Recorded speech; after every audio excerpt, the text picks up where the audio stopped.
Do you believe there are still places on Earth that look as if they do not belong to the modern world? These are villages that seem forgotten by time. They hide among seas of clouds, cling to steep cliffs, or rest beside cold blue lakes. Nature and human life become part of the same landscape. Life moves more slowly. Everything feels almost unreal.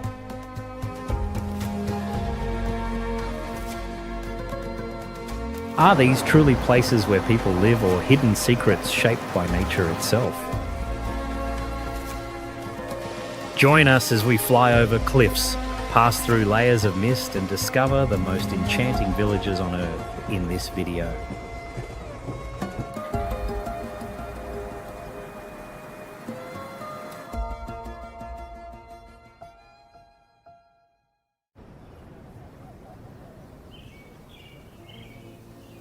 Hoi An has the shape of a fairy tale village, where the flow of time seems preserved inside rows of old houses more than 400 years old.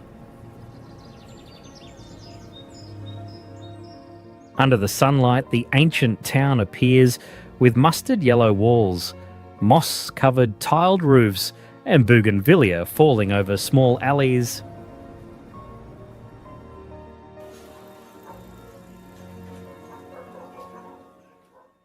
Outside the old houses, visitors can reach Bay Mao Coconut Forest, where basket boats move through dense green nipa palms and calm water.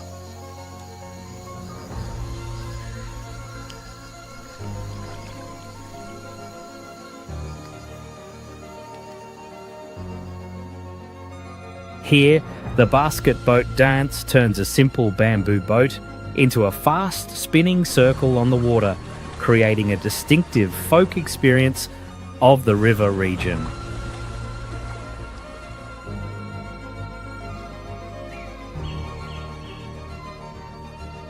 When sunset arrives, the old town limits modern light and turns into a space illuminated by thousands of handmade silk lanterns.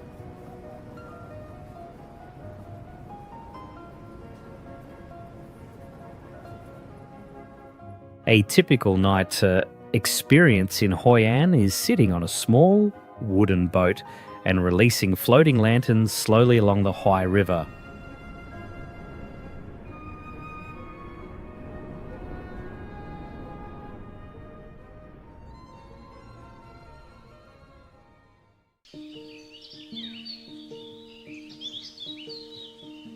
Often described as the jewel of Austria, Hallstatt constantly changes its appearance as each season gives Hallstätter sea and the Alps a completely different colour palette.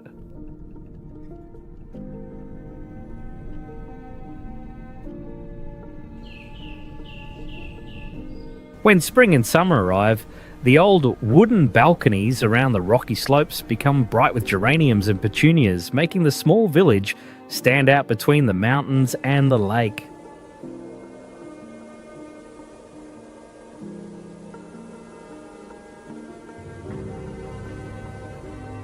In autumn, the oak forests around the town turn gold and red, then reflect on the clear water like a natural mirror.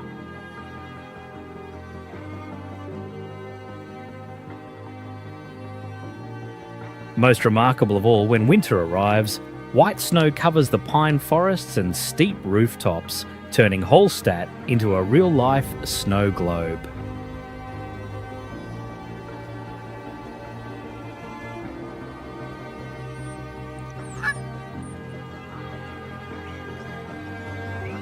Through the flow of time, the sharp spire of the evangelical church still stands firmly as a familiar symbol of the village.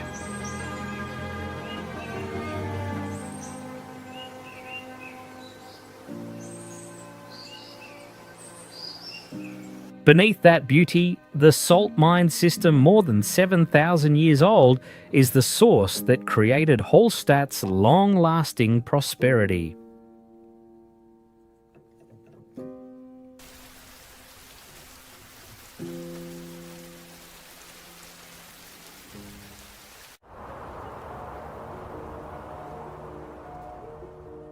Alberobello in Italy's Puglia region is a strange stone mushroom kingdom, where ancient Trulli architecture still exists inside modern daily life.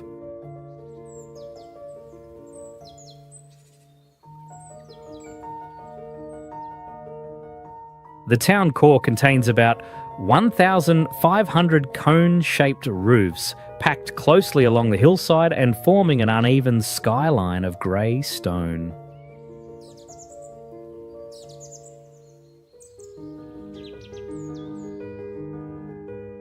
These houses are built with dry stone construction, using white walls and conical roofs made from local limestone slabs.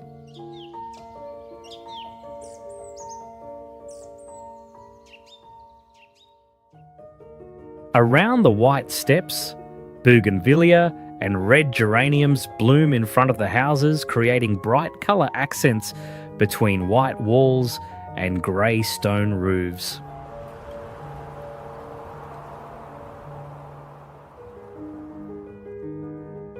As part of local preservation practice, residents often whitewash the house fronts every year to maintain the distinctive colour of the Trulli.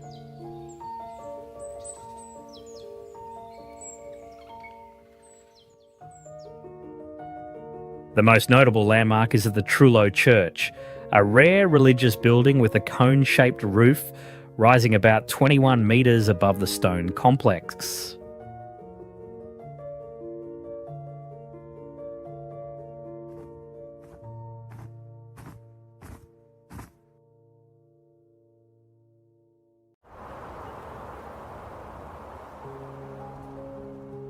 Verano is consistently seen as one of the most colourful villages in the world, with bright rows of houses set within the Venetian lagoon.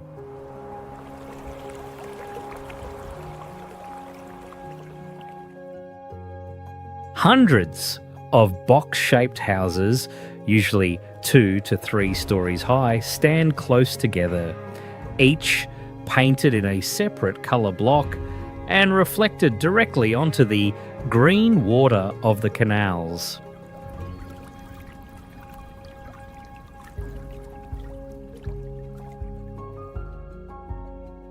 According to local tradition, these vivid colours once helped fishermen recognise their homes when returning through thick fog across the lagoon.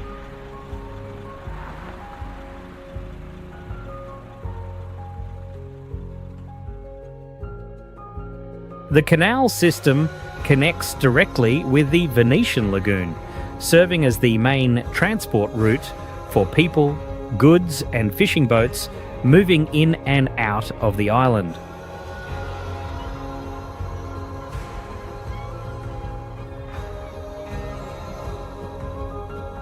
When they are not using motorboats, residents move through small stone-paved alleys running close to the water's edge.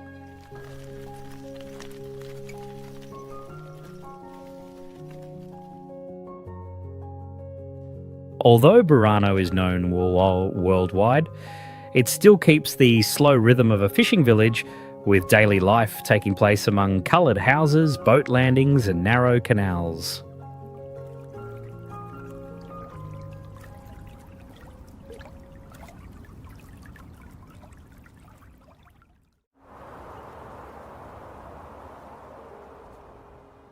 Shirakawa-go is often seen as Japan's famous snow globe village, where the entire settlement changes colour clearly with each season of the year.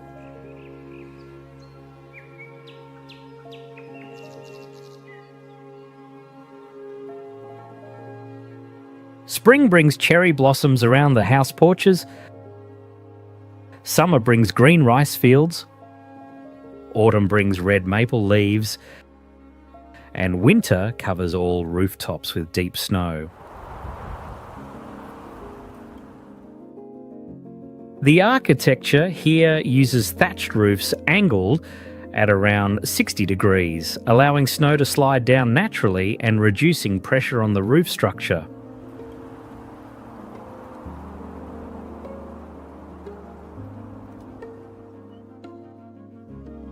Along the narrow paths, spring water flows through small canals where local residents raise koi fish directly inside the residential area.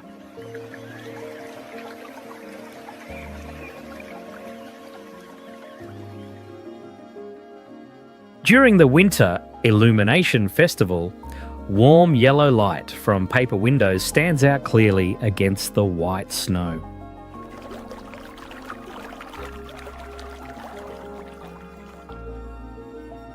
Inside the heritage houses, hundreds of local residents continue farming, lighting fires and maintaining their daily way of life.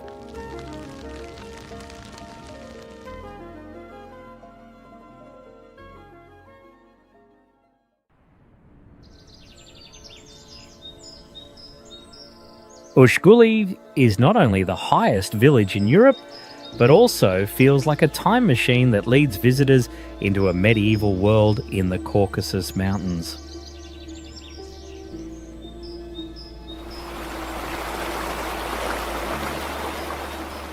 In summer, the dry rocky valley around the village turns into a thick green carpet of grass, creating a striking background for more than 200 Svan defensive towers rising across the high mountain landscape.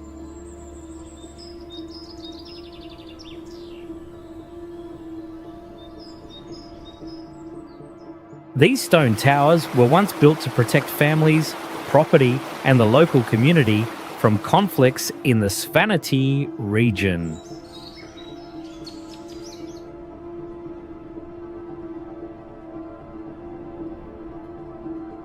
When autumn arrives, the grass and forests on the mountain slopes turn gold, orange, and red at the same time, changing the entire valley's appearance.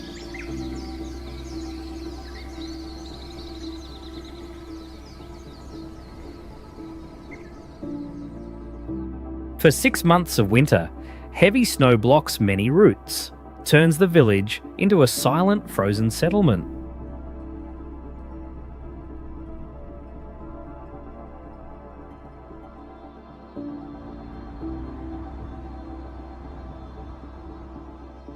To reach this place, visitors usually need a four-wheel drive vehicle across steep mountain roads, and that isolation helps protect Ushguli from mass tourism.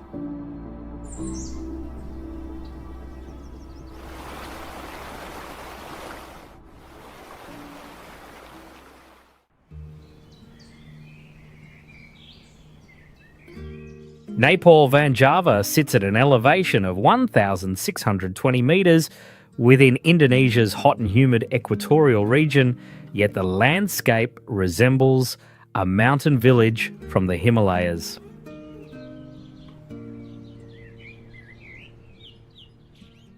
White clouds and thick mist surround the settlement for most of the year, causing the colourful houses to appear and disappear through the cold, humid air.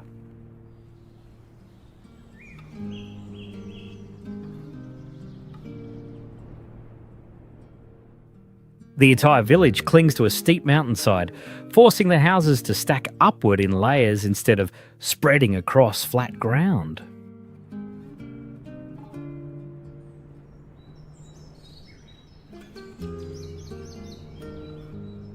Once a quiet farming village, the community later repainted the entire settlement with bright colours, transforming it into a striking landmark beneath Mount Sumbing.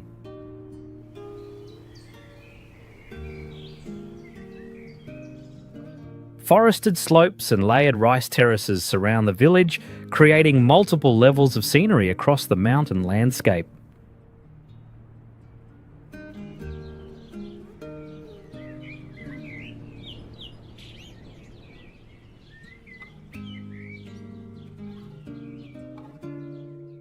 During sunrise and sunset, Changing light reflects across the painted houses and turns the village into a familiar destination for photography lovers.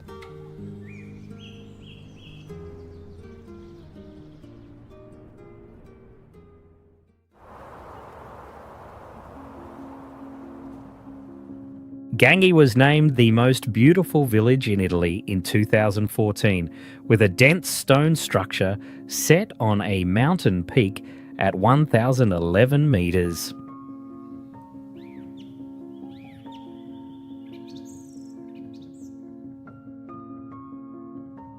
From a distance, the village looks like a stone tortoise shell clinging to the slope of Mount Marone, where thousands of terracotta rooftops connect along the steep terrain.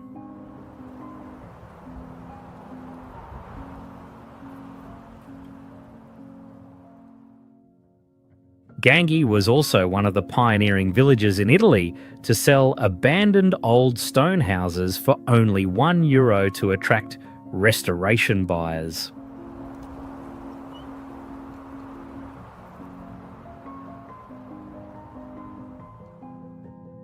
Buyers had to commit to restoring the original architecture within 3 years, helping many old houses return to active use.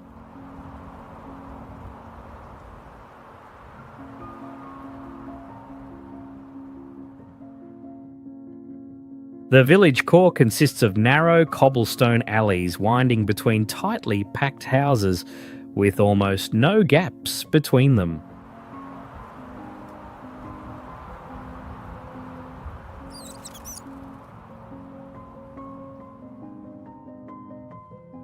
Inside the stone alleys, daily life in Gangi still moves slowly through small shops, old balconies, and families living within the village's historic architecture.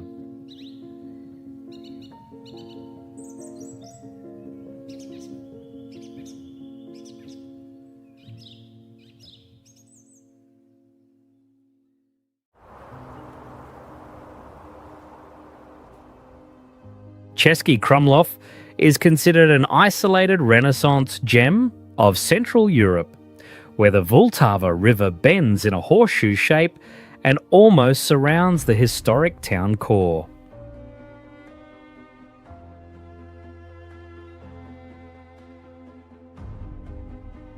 This water belt makes the central area look like a natural island with access mainly through small bridges and stone-paved streets.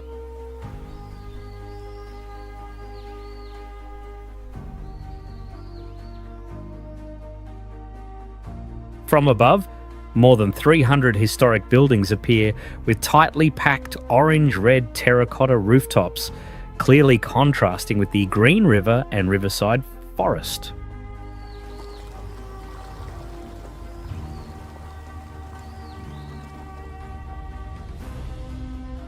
The second largest castle in Czechia is built on a steep rock face, rising directly above the water as the highest point of the town.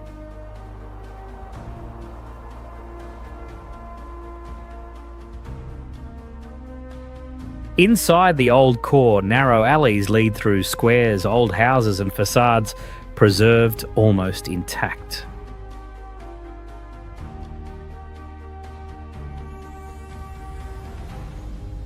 At night, the town is illuminated only by warm yellow lantern lights, creating the feeling that the old district still preserves the rhythm of life from centuries ago.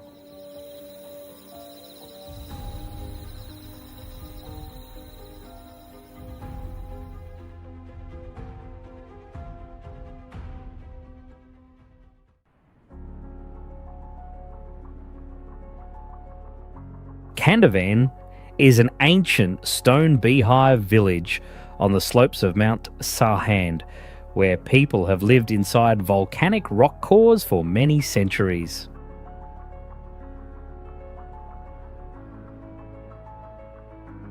At an elevation of more than 2,200 metres, hundreds of cone-shaped rock columns from 10 to 40 metres high stand close together on the mountainside.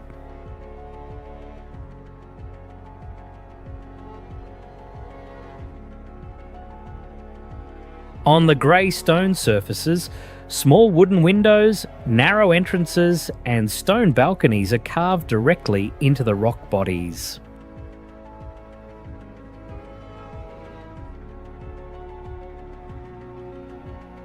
The village is connected by stairways that follow the terrain, allowing residents to move between different house levels and rock clusters.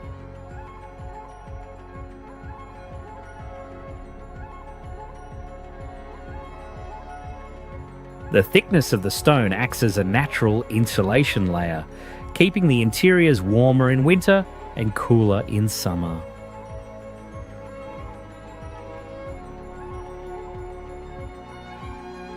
From the stone balconies, visitors can look down over the valley below the mountain, especially when sunset turns the cone-shaped rocks bright golden colour.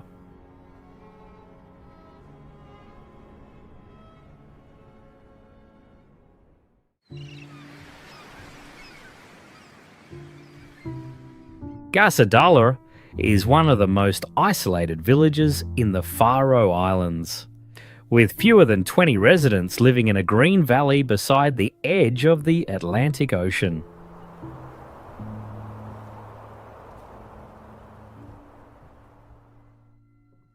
Traditional wooden houses are covered with living grass roofs, allowing the settlement to almost blend into the green surface of the ancient glacial valley.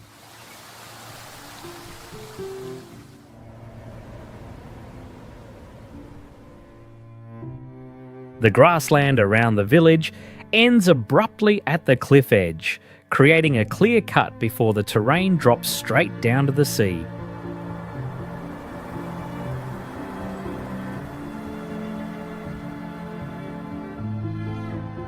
Nearby cliffs serve as nesting areas for many seabirds, including puffins that appear seasonally.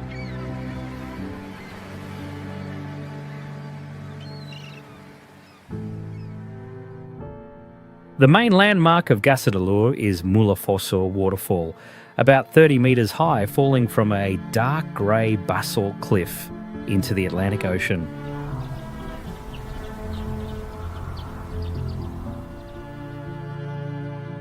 From a once little-known village, Gasadala has now become an iconic image in many tourism materials for the Faroe Islands.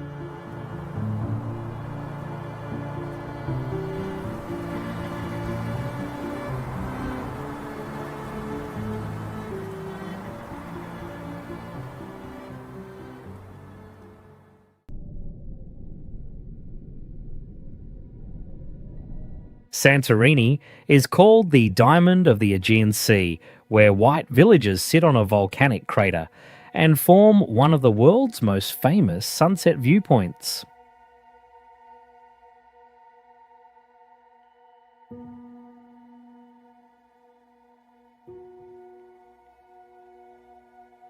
The whole settlement is built dramatically along the edge of cliffs hundreds of feet high, forming part of a giant volcanic caldera sinking beneath the sea.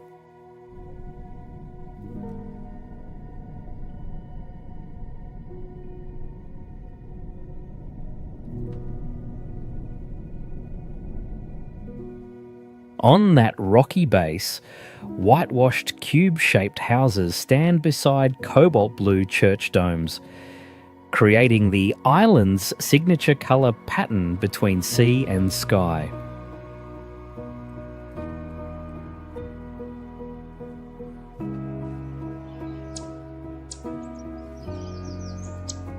At the foot of the island, several beaches do not have ordinary white sand but show red and black colours left by ancient volcanic material.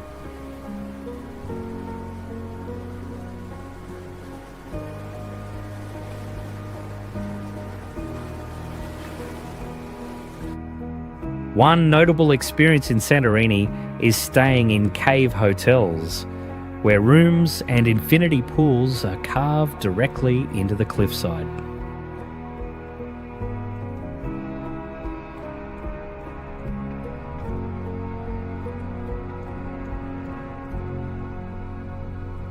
At sunset, purple and golden light covers the white village, creating the moment that draws thousands of visitors to watch every day.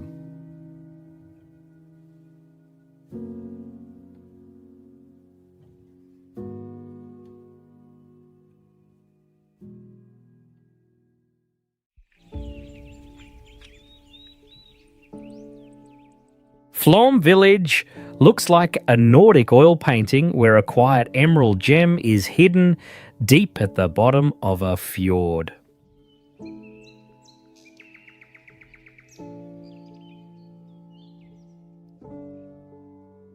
The village sits beside the deep emerald green and still water of Ålandsfjord, while steep granite cliffs surround almost the entire view.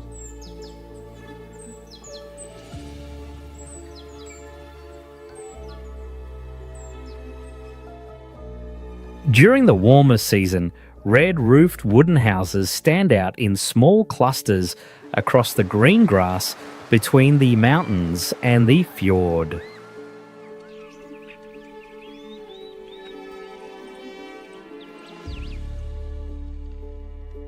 When winter arrives, snow covers the rooftops, boat docks and mountain slopes, making the red roofs appear more clearly within the cold landscape.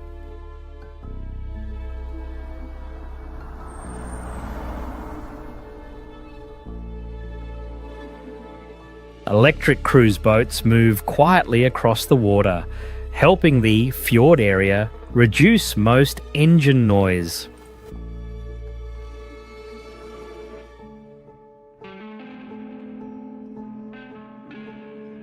The fjord region near Flom is recognised by UNESCO as a World Natural Heritage Site because of its intact fjord scenery and rare landform scale.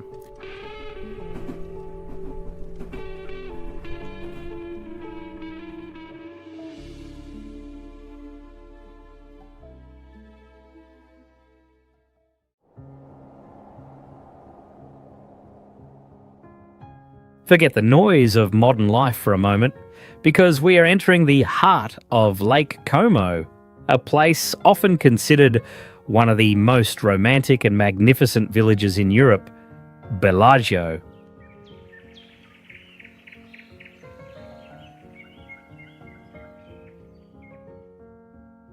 Rows of yellow, orange, and earthy red houses line the hillside, clearly contrasting with the emerald lake water and the green cypress trees along the shore.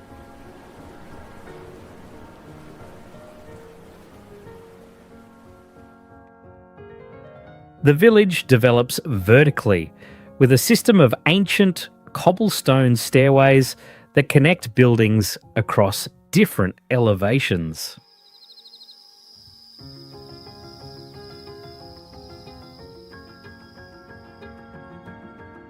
Along the narrow paths, bougainvillea and climbing vines cover wrought iron balconies, forming bright colour patches on old stone walls.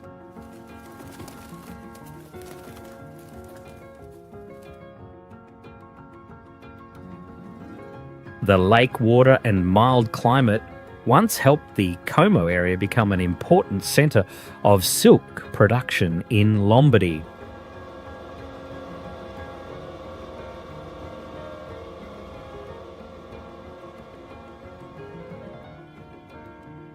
The central area is almost completely free of cars, so the stone stairways become the main routes connecting the ferry docks and narrow streets along the hillside.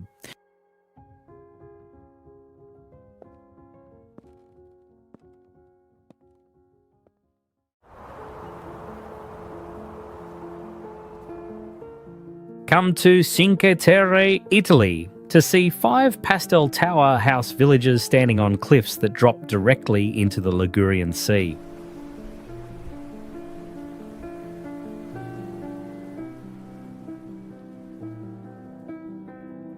The houses, usually 3 to 4 stories high, are built tightly together and stacked along the steep terrain, forming bright colour blocks between rock cliffs and emerald seawater.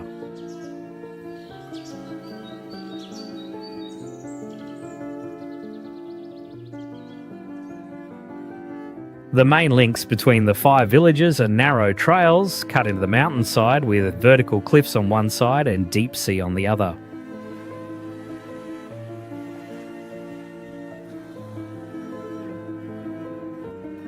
Boat mooring areas sit inside small saltwater inlets that cut inland and are pressed between rock walls on both sides.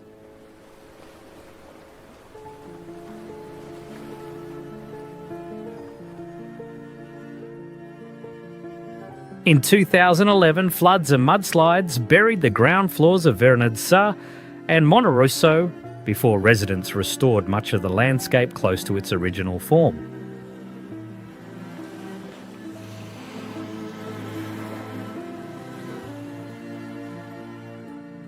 Visitors here can walk between the villages, descend to small boat docks, and observe coastal life along the stone slopes.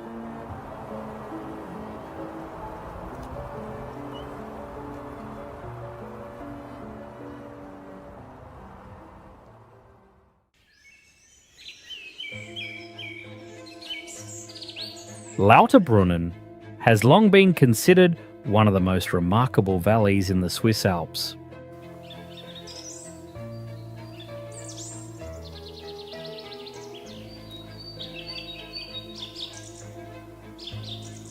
Its landscape is shaped by 72 waterfalls of different sizes pouring from both sides of the cliffs, carrying melted glacier water into the green valley below.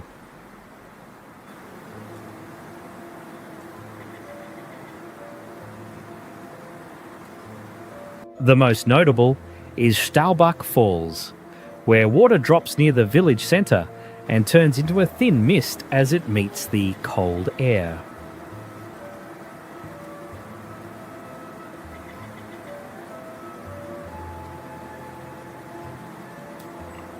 On the valley floor, wide meadows spread between wooden chalet houses with balconies covered in geraniums.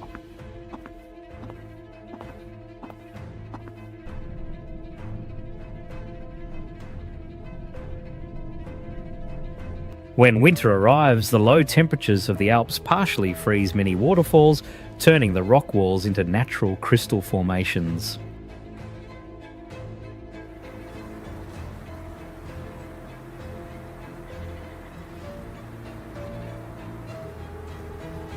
Lauterbrunnen's distinctive scenery inspired J.R.R. Tolkien when he created the Valley of Rivendell in The Lord of the Rings.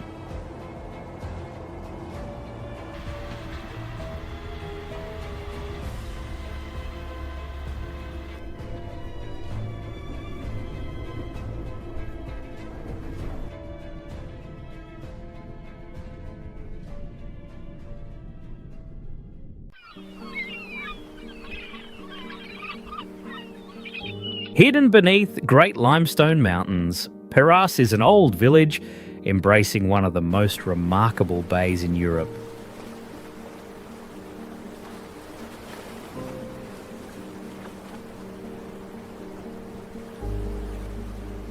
Although its population is under 300 people, this small village contains 16 old churches and 17 stone palaces standing close together along the shore.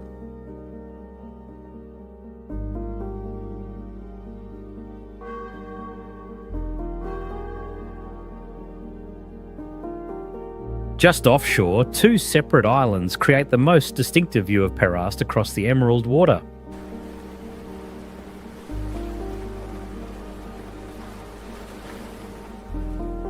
Our Lady of the Rocks is an artificial island with a pale blue.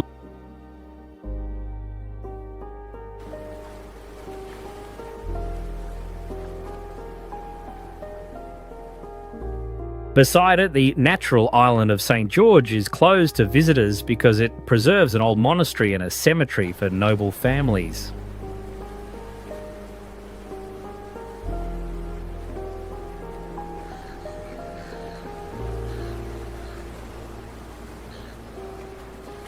In winter, the large mountain wall can block the sun, leaving the entire village in a dim shadow for many weeks.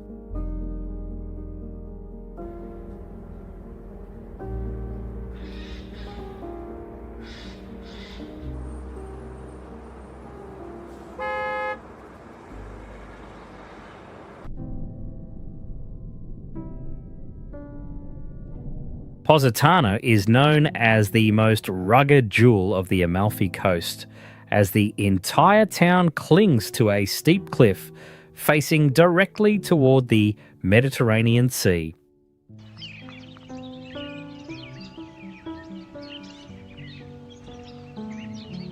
Its pastel-coloured block houses stack on the mountainside, making the town look from afar like a giant Rubik's Cube hanging just above the water.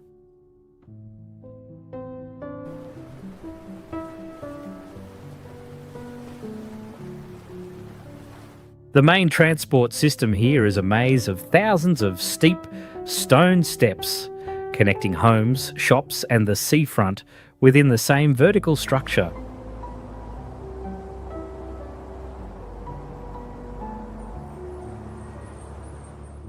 On narrow patches of land, residents carve into the mountainside to create lemon terraces close to the cliff edge above the ocean.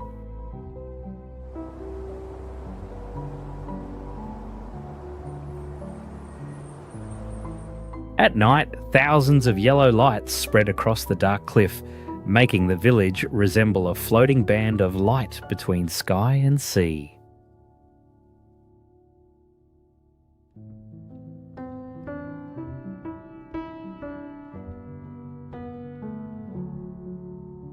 This harsh cliffside architecture turns Positano into one of the world's most famous honeymoon destinations.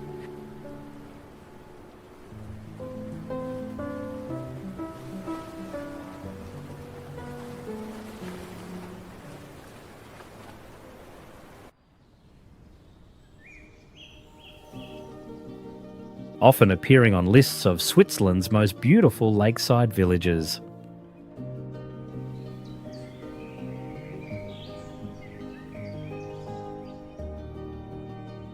Lake Brent's has a clear turquoise colour, making the traditional wooden chalet houses with dark grey roofs stand out along the shoreline.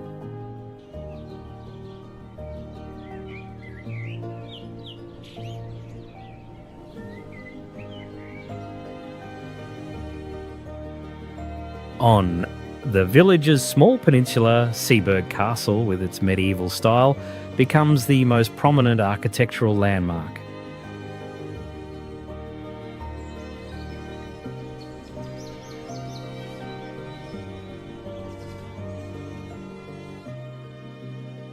Behind the village, steep mountain slopes and dark spruce forests form a natural barrier that separates Iserlohn from the surrounding areas.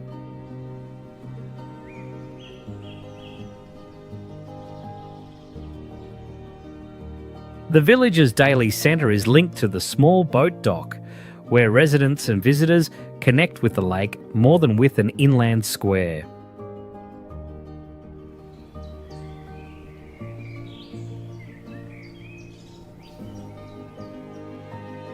With about 400 residents, Iserlohn keeps a slow lakeside rhythm, where daily life still revolves around the boat dock, the water, and the small paths along the village.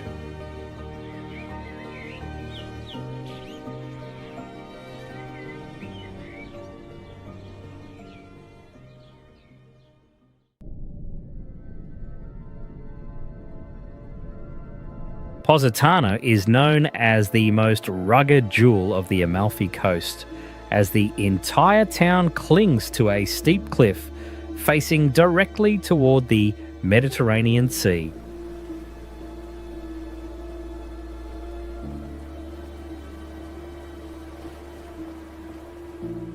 Its pastel-coloured block houses stack on the mountainside, making the town look from afar like a giant Rubik's Cube hanging just above the water.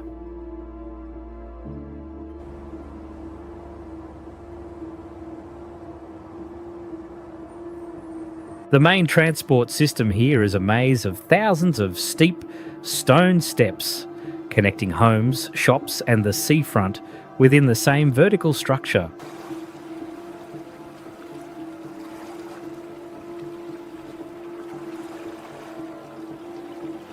The mountainside to create lemon terraces close to the cliff edge above the ocean.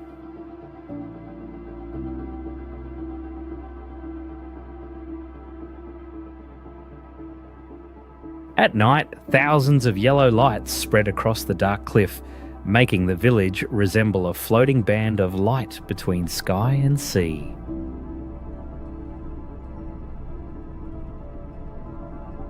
This harsh, cliffside architecture turns Positano into one of the world's most famous honeymoon destinations.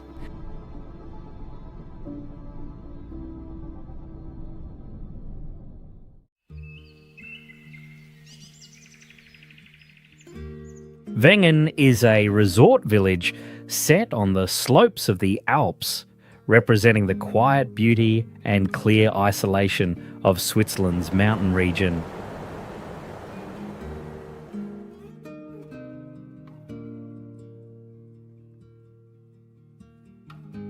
From the village, Lauterbrunnen Valley opens below, with green meadows and long waterfalls dropping from almost vertical cliffs.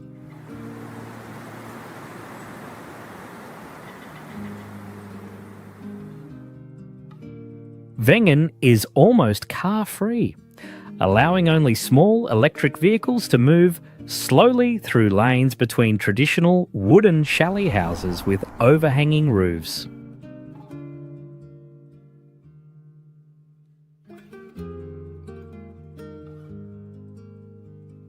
To reach the village, visitors must take a mountain railway climbing past hillsides, forest shards, and alpine meadows before entering the high settlement.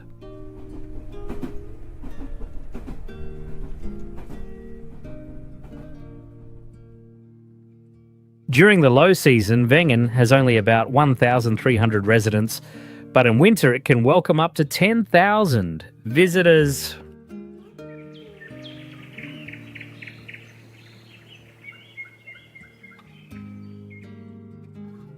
Since 1930, the village has hosted the Lauberhorn Race, the longest downhill ski course in the world.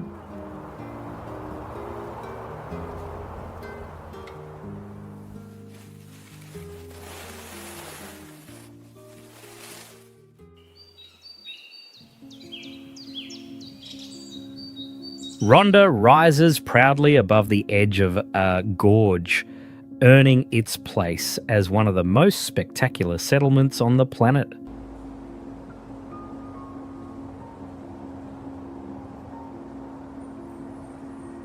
Rows of white houses and red-tiled roofs sit close to the edge of a canyon about 394 feet deep, making the entire town seem placed directly on the rim.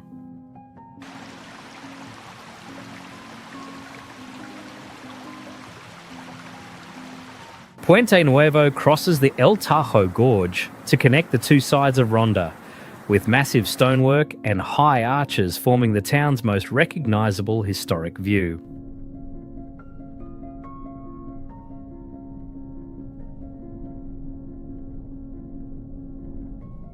Although its name means new bridge, this structure was built in the 18th century, took more than 40 years to complete, and was once used as a prison during the Spanish Civil War.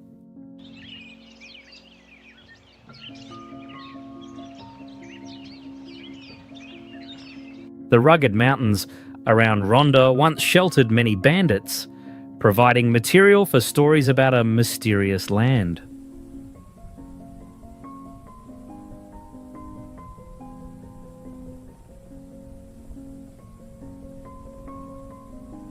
This isolated beauty once led the great writer Hemingway to describe Ronda as the only place in the world for a honeymoon.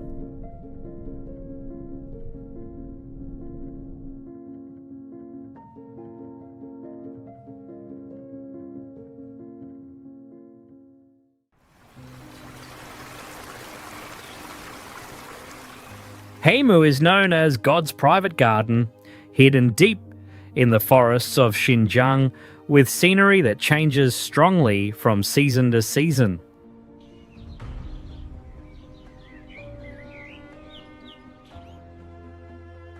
The Kanas River carries clear emerald green water through the valley, forming the main scenic line between wooden houses and the surrounding mountain slopes.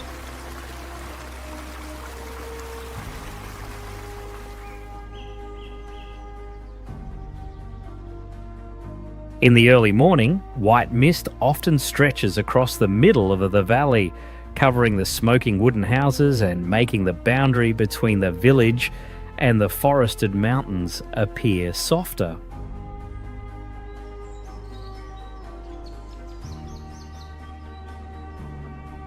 Autumn in Hemu is often regarded as one of the most beautiful autumn landscapes in the world, when the birch and pine forests around the village turn into strong bands of yellow and red.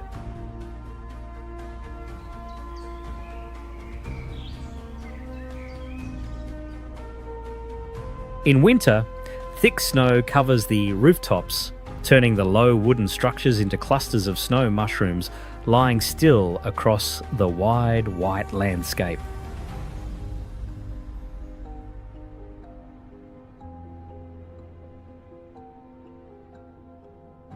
Near this primitive-looking village is Jikpulen International Ski Resort, which attracts many winter visitors interested in adventure sports.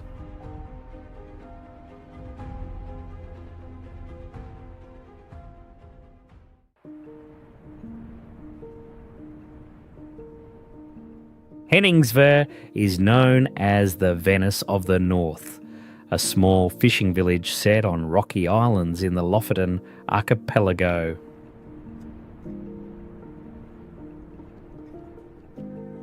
Its red and yellow wooden cabins stand close to the shoreline and have become the visual image most closely associated with the settlement.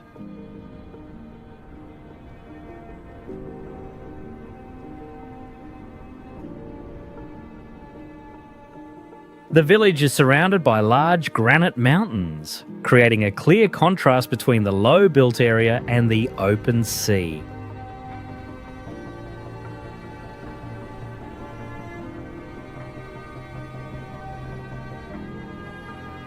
Its most recognised feature is an artificial soccer field placed on a bare rock outcrop by the water, beside fish drying racks and the surrounding coast.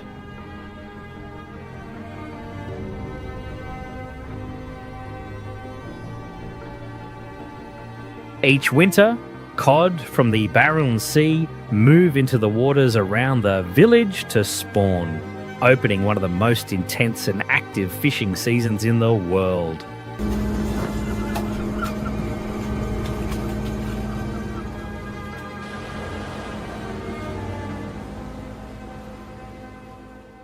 It was not until 1981 that a bridge linking Henningsvær to the mainland was completed, and before that, boats were the almost only way to reach the village.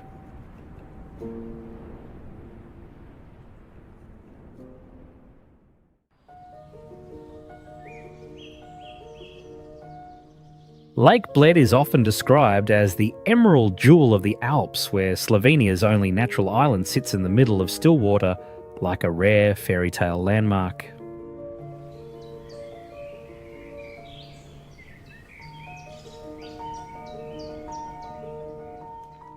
At the centre of the island stands the Church of the Assumption, a landmark known for the 99 steps leading up to its main entrance.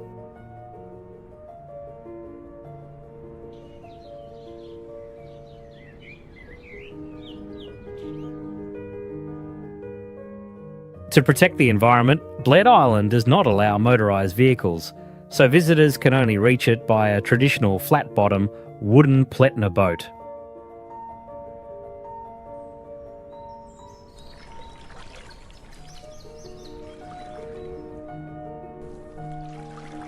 From the lake's surface, Bled Castle, more than 1,000 years old, clings to a cliff about 427 feet high as the oldest lookout point in the area.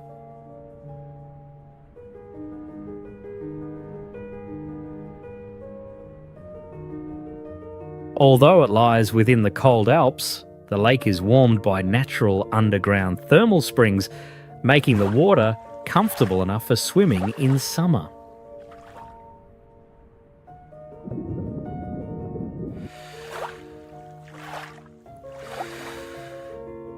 During the coldest winters, the lake surface can freeze into a wide, flat sheet, allowing people to walk from the shore to the island.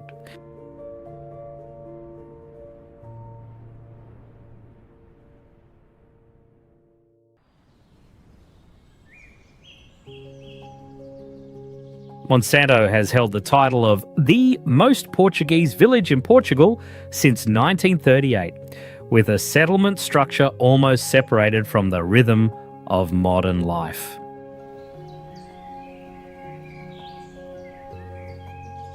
Instead of flattening the hillside at 758 metres, local people built houses around the giant granite boulders already fixed into the terrain.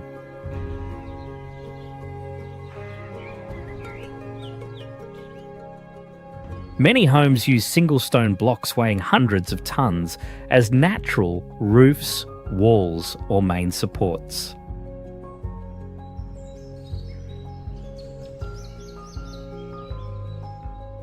Boulders as large as entire houses sit among tiled roofs, narrow lanes, and sloping ground, gradually covered by green moss and climbing vines.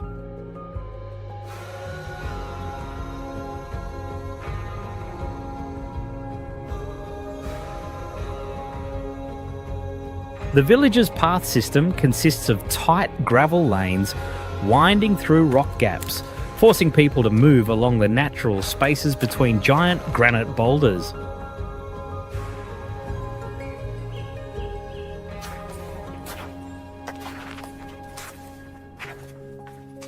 At the top of the village, the ruins of a medieval castle open a wide view over the surrounding countryside.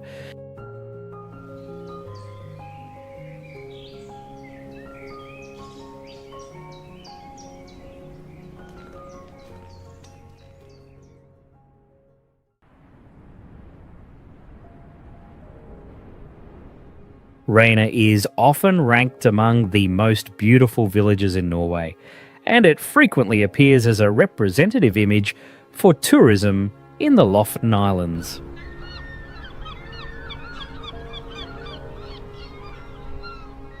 The village sits on small granite islands rising from the sea, with steep, dark grey cliffs forming a natural wall behind the settlement.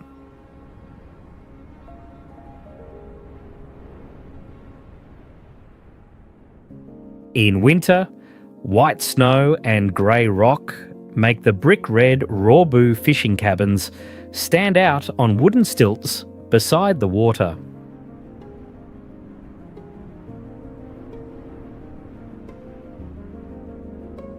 Although Rhine has only about 300 residents, it receives large numbers of visitors each year for photography, mountain walks, and Arctic scenery.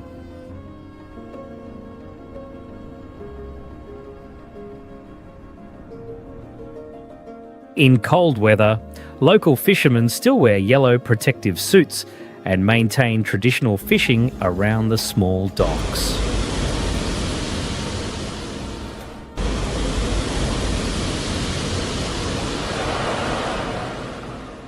Reyna lies near the southern end of Lofoten, where the E10 road ends among mountains, sea and coastal fishing villages.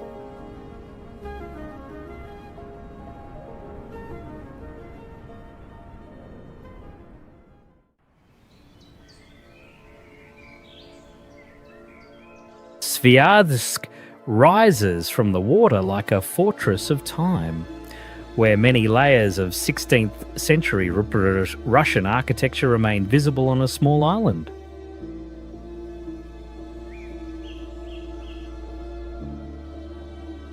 The island covers only about 62 hectares, has an oval shape close to a water drop, and sits at the meeting point of three major rivers.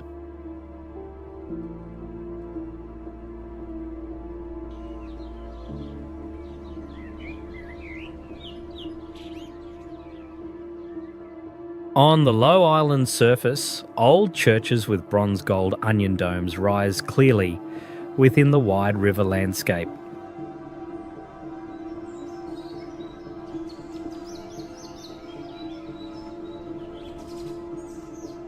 In summer, Sviazhsk is surrounded by water, green riverbanks, and small paths running between historic buildings.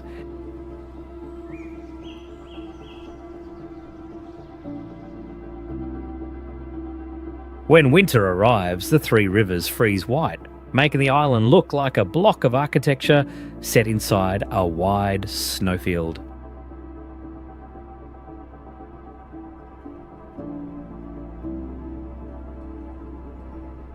The Assumption Monastery complex on the island was recognised by UNESCO as a World Heritage Site for its architecture and original Eastern Orthodox frescoes.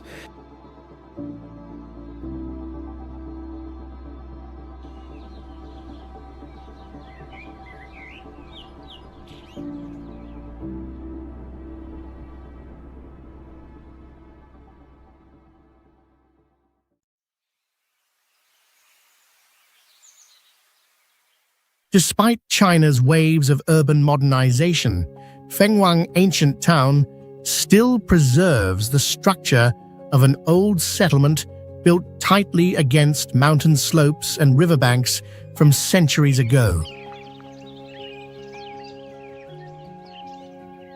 The Tuojiang River physically splits the town in two, with one side holding relatively flat stone roads, while the opposite side rises into steep cliffs, covered with wooden houses attached to the rock face.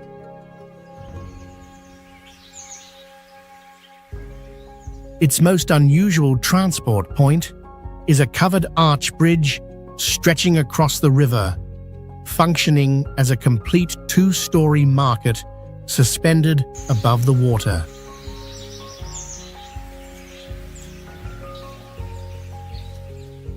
Surrounding the town is a wall about 118 miles long, built not to stop foreign invasion, but to isolate and control indigenous Miao communities. At night, red lights reflect across the river, making the riverside wooden houses appear like a floating town inside the mist.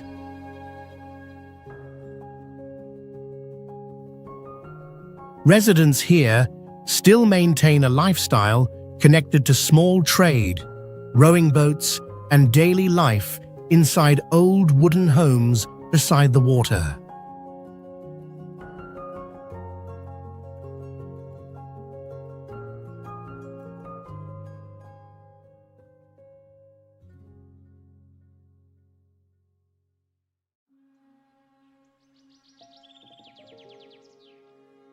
Wuzhen holds the title of one of the most intact and oldest ancient towns, where people have built life on water for 13 centuries.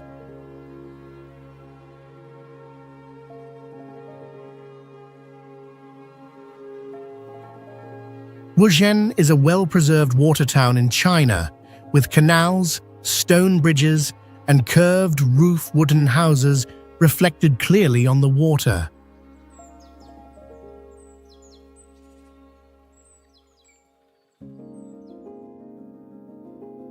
The canals are not decorative because for many centuries they served as the main arteries of trade, transport, and social life.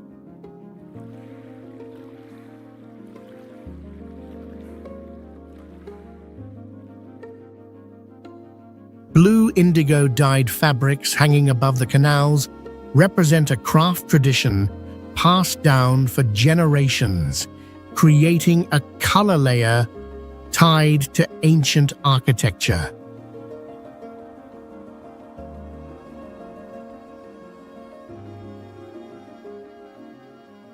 What makes Wuzhen unusual is the modern technology hidden beneath its old appearance, including facial recognition, bank transfer methods, and high-speed Wi-Fi.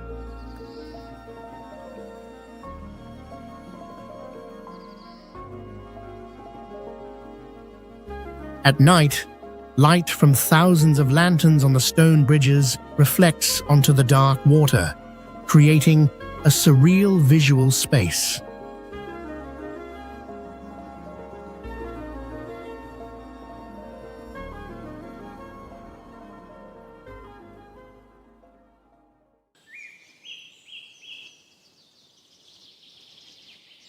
Matera is one of the world's greatest prehistoric cave metropolises, featuring a surreal stone labyrinth that glows like a subterranean galaxy every night.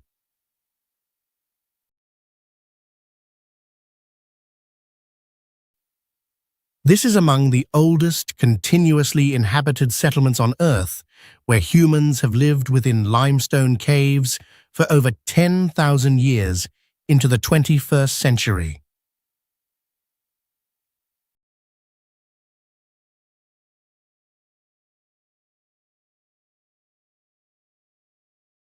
The site features a unique stacked structure where the roof of a lower dwelling serves as the floor or alleyway for the level above, creating a breathtaking feat of subtractive architecture.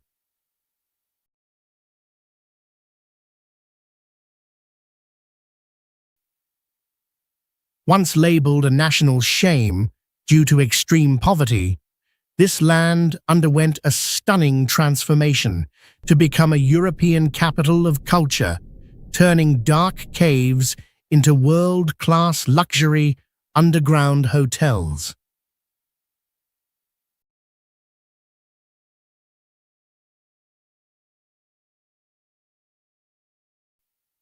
Deep beneath the city lies a massive ancient cistern system capable of holding hundreds of thousands of gallons of water to sustain the community on this arid, rocky terrain for centuries.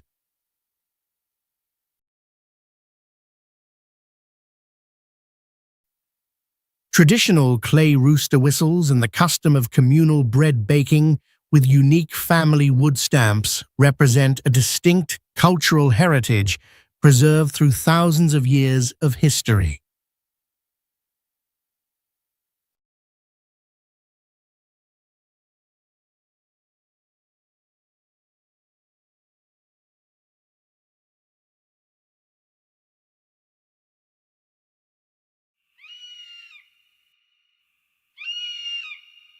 Krakow is a medieval ghost town, perched precariously on a cliffside over 1,300 feet above sea level, creating a gravity-defying silhouette that appears carved directly from the mountain and suspended in mid-air.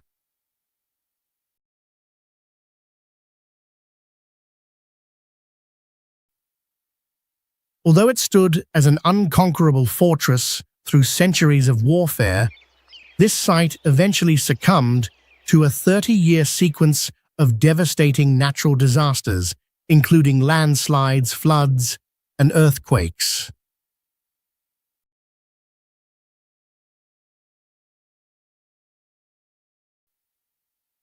Its hauntingly desolate aesthetic has transformed the ruins into a genuine cinematic icon, featured in global blockbusters like James Bond or grand religious epics.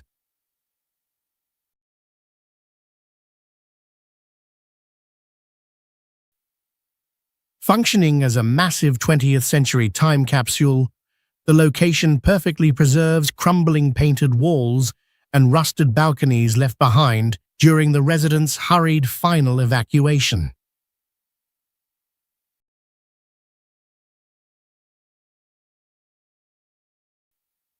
To ensure safety amidst the eerie silence, visitors are strictly required to wear construction hard hats to protect against falling debris while exploring these fragile historical structures.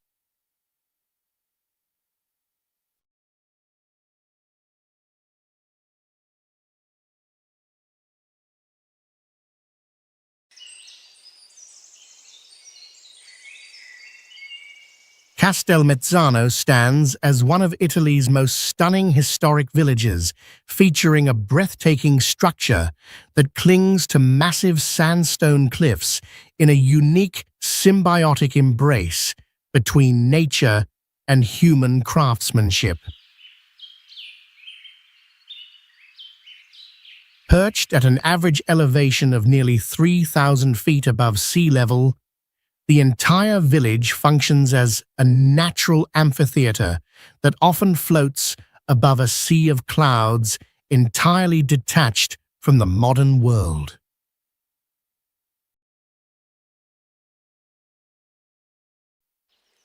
Visitors must not miss the legendary Flight of the Angels zipline, which allows you to soar over 1,300 feet high between jagged peaks to witness a majestic panoramic view.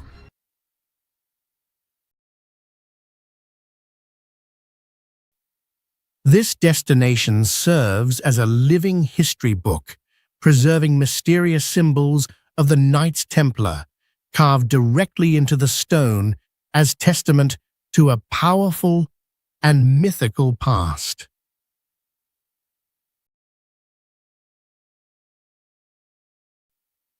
As twilight descends, the warm golden lights from the windows blend with the deep shadows of the mountain crevices to transform the landscape into a surreal constellation on the ground.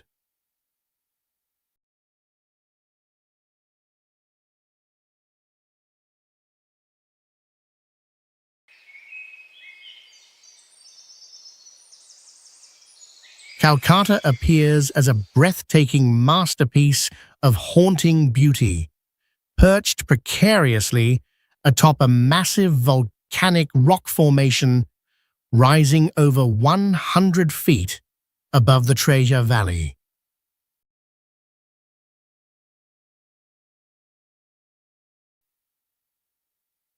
Once sentenced to death in the 1930s due to fears of the crumbling Tufa Foundation, this place proved its incredible resilience as the geological structure remained rock solid throughout the centuries.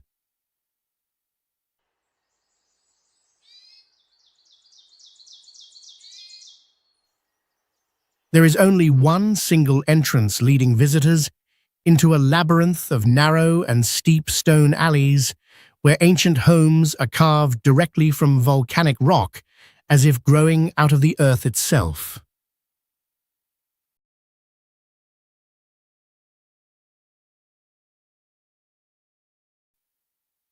A miraculous revival began in the 1960s when a community of international artists transformed the ghost town into a hub of unique creative studios and art galleries.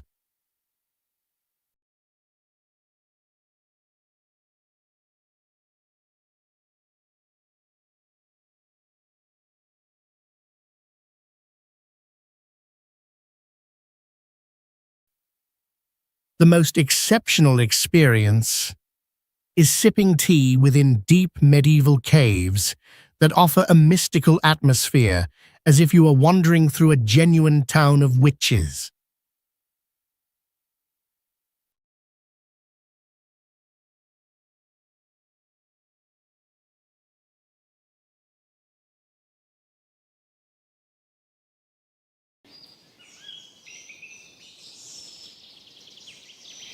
Pitigliano is an ancient volcanic stone masterpiece possessing breathtaking beauty and the proud title of Little Jerusalem.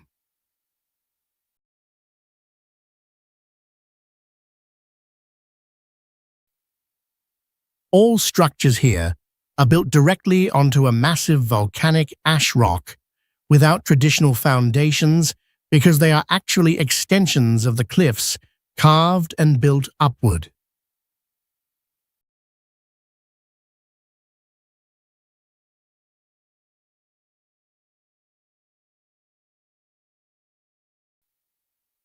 The most striking feature is the panoramic view from the opposite road, where the town appears like a castle floating in mid-air with the boundary between house walls and natural cliffs nearly vanishing.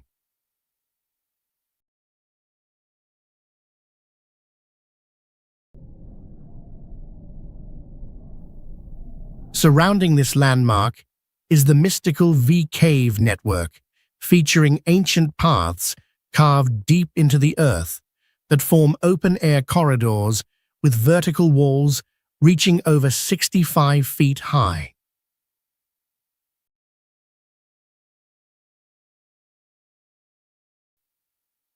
Beneath every home lies a complex system of caves and wine cellars dug into the stone over 2,500 years ago, transforming this place into a grand two-story labyrinth.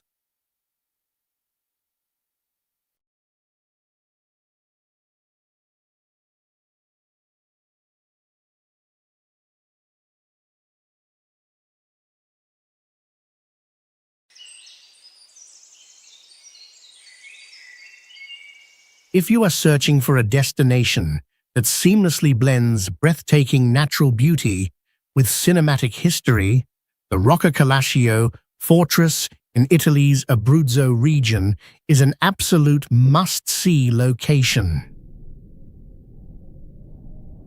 Perched at an elevation of approximately 4,790 feet atop the Apennine Mountains, this stronghold was designed for military use, yet remarkably never faced a single major siege or battle throughout its entire existence.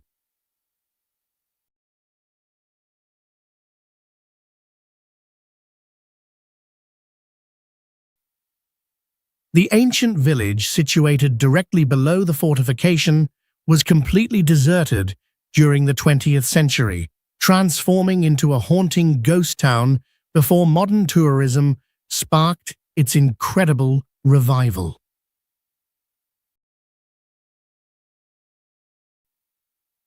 Standing near the rugged cliffs is the Church of Santa Maria della Pietà, an exquisitely crafted structure featuring a rare octagonal design that serves as a stunning architectural centerpiece amidst the vast peaks. Today, a fresh cultural energy is returning to this historic site as local artisans work diligently to restore traditional heritage crafts such as wool weaving and pottery making.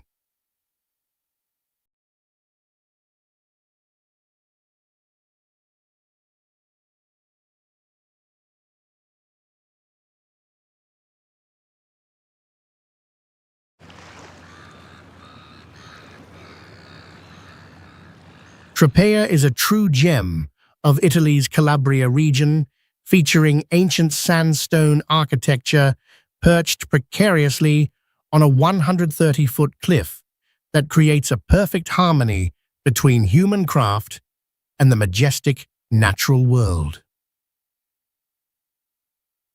The town is renowned for the Santa Maria dell'Isola monastery, situated on a massive rocky promontory that was once a true island before natural sediment connected it to the mainland.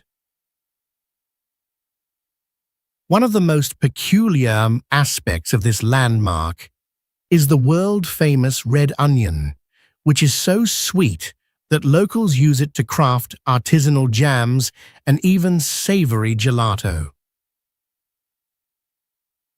You can enjoy the singular experience of holding a signature onion-flavored cone while standing at an affaccio balcony to watch the sun dip below the Tyrrhenian Sea directly behind the silhouette of the distant Stromboli volcano.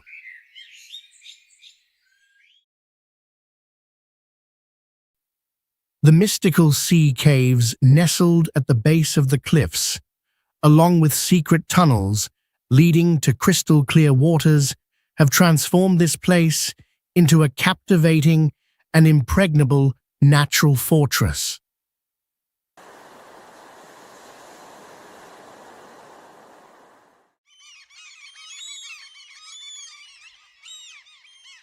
Manarola is a brilliant gem, nestled among steep cliffs that reach heights of more than 230 feet above the sea.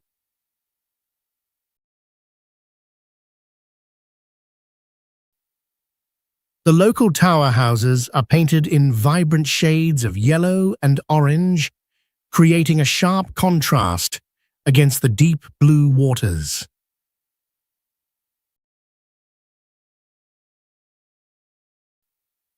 Residents here identify as true farmers as they spend their lives cultivating rare sweet wine on precipitous stone terraces rather than just fishing.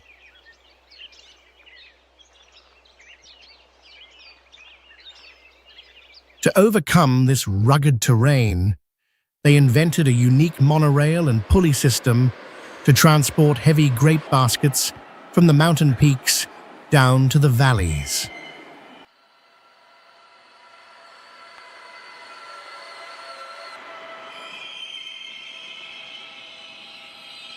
Even in passing, the locals enjoy a poetic view at the cemetery located at the highest point overlooking the vast, sun-drenched ocean.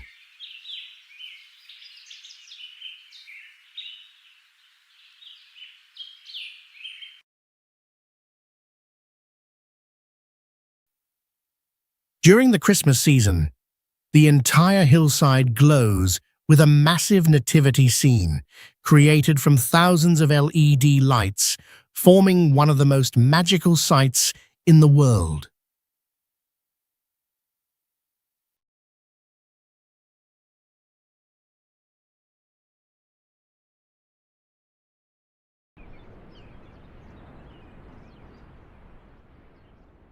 Ravello is a sublime symphony of stone and clouds reigning as the most serene peak of the Amalfi Coast.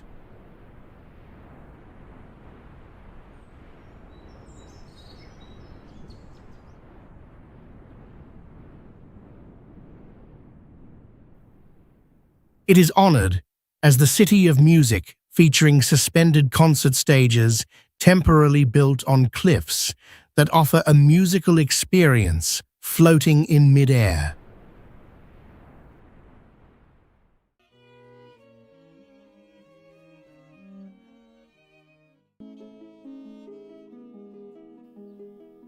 Its splendor lies not in sandy shores, but in a sweeping ocean vista from an elevation of over 1,100 feet, where the sky and sea become one.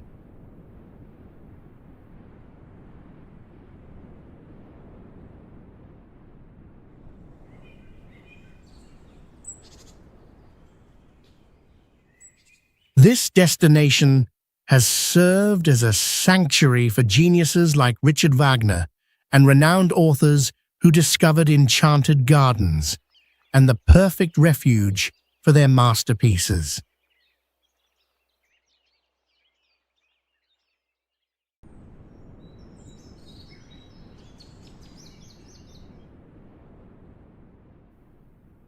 Visitors are captivated by the Terrace of Infinity, with its stone parapet adorned by classical busts overlooking the breathtaking gulf from a staggering height.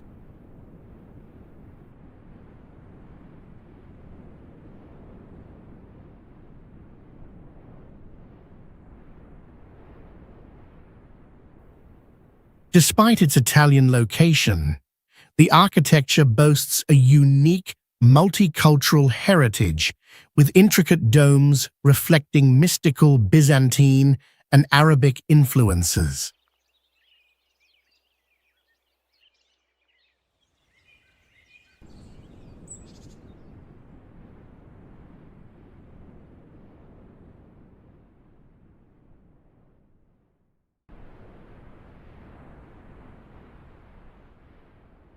Known as the hidden gem of the Amalfi Coast, Praiano is an ancient fishing village positioned on a westward promontory to offer the most complete and magnificent sunset views in the entire region.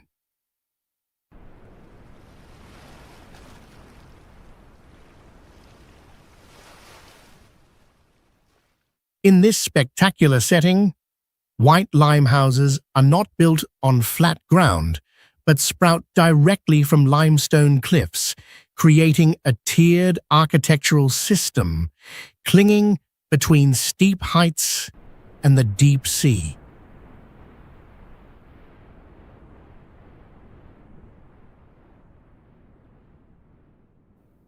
Instead of traditional streets, the internal transit is a labyrinth of thousands of ancient stone steps connecting lemon groves perched at 1,600 feet down to the crystal-clear waters.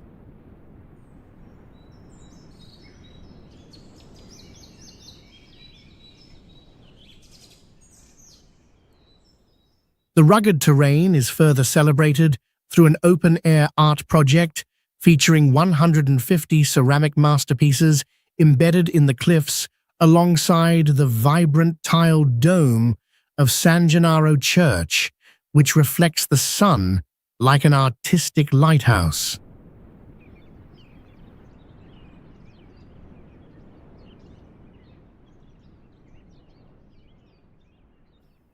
This location serves as a legendary crossroads by directly linking the coastal fishing life to the path of the gods at an elevation of over 1,600 feet.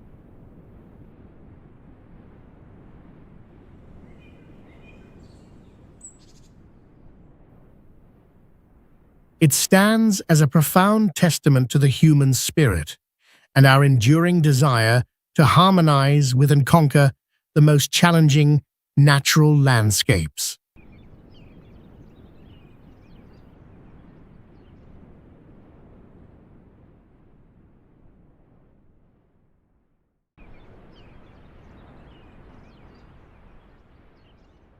San Gimignano stands as a majestic Tuscan fortress, famously dubbed the medieval Manhattan for its legendary skyline that pierces the heavens from a 1,000-foot hilltop.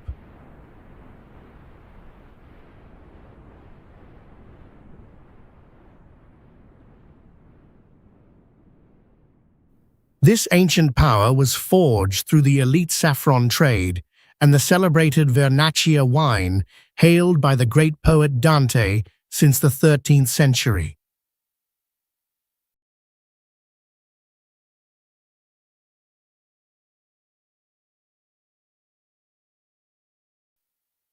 In a fierce display of dominance, noble families erected 72 colossal limestone towers as monuments to their absolute economic might.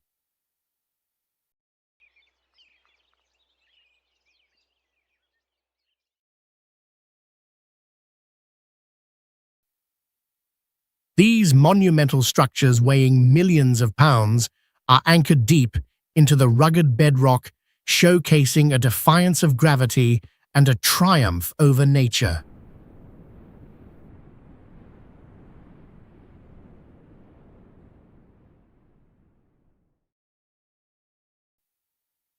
Since the Great Plague of 1348, the city has remained frozen in a golden era, perfectly shielding its medieval soul from the tides of modern change.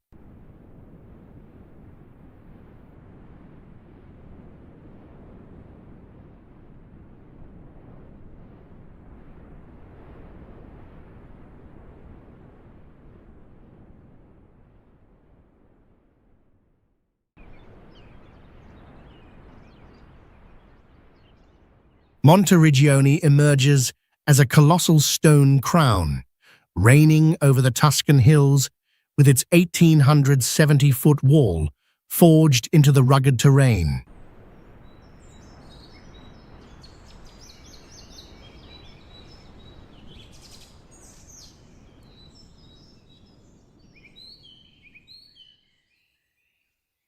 This 13th century war machine boasts a perfect elliptical shell and 14 titans of stone, once feared by Dante as the guardians of hell.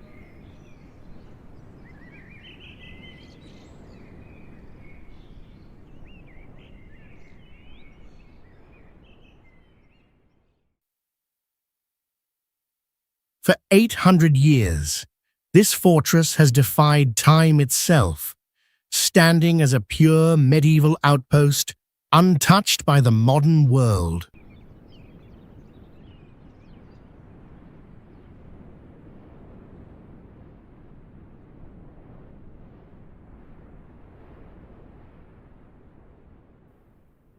Witness the brutal beauty of the horizon from the high ramparts, where the narrow stone heart meets the infinite wild valleys.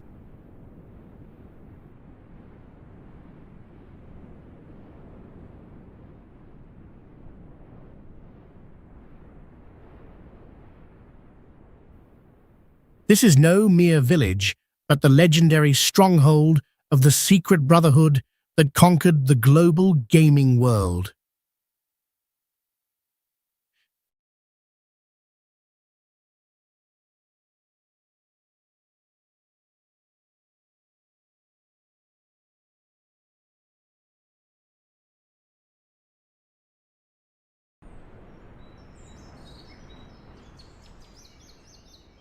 Can you believe that a tiny village could change the entire architectural thinking of humanity in just 3 short years?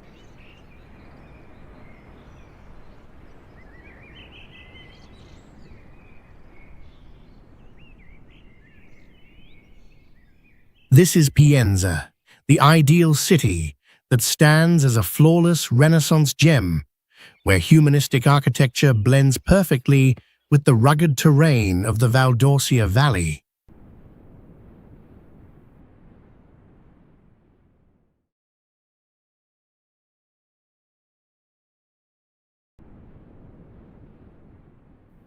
The story began in 1459, when Pope Pius II ordered the reconstruction of his hometown using a trapezoidal visual illusion in the central square to artistically enhance its grandeur.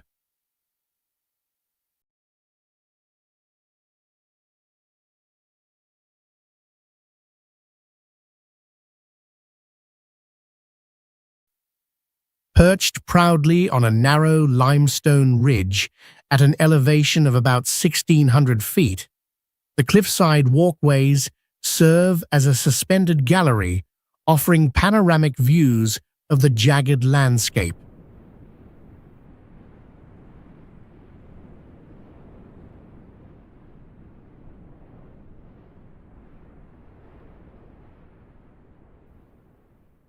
The uniqueness also lies in the dramatic festival of rolling pecorino cheese rounds around a wooden pole every September.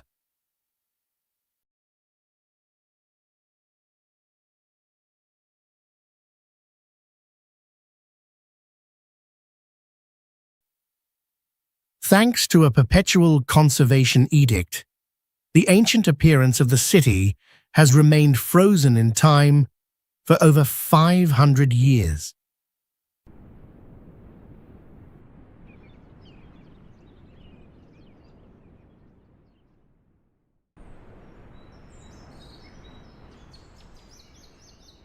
Montepulciano emerges as a Renaissance jewel suspended atop a narrow limestone ridge at an elevation of nearly 2,000 feet in the heart of Tuscany.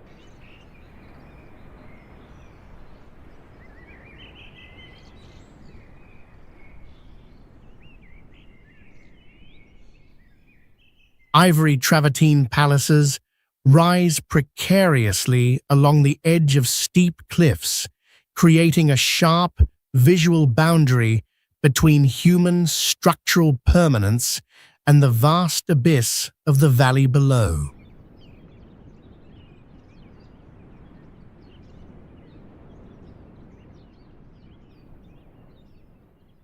The main thoroughfare winds in a graceful S shape to master the rugged terrain, guiding visitors toward the majestic central plaza situated at the town's highest summit.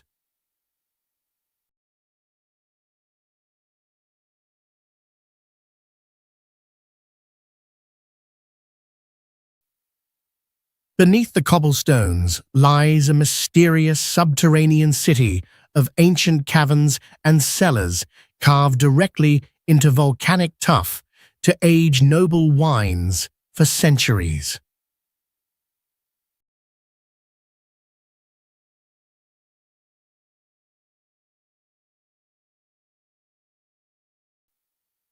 This formidable landscape transforms the vertical streets into a high-stakes arena where athletes must push wooden barrels weighing over 175 pounds uphill during a unique traditional festival.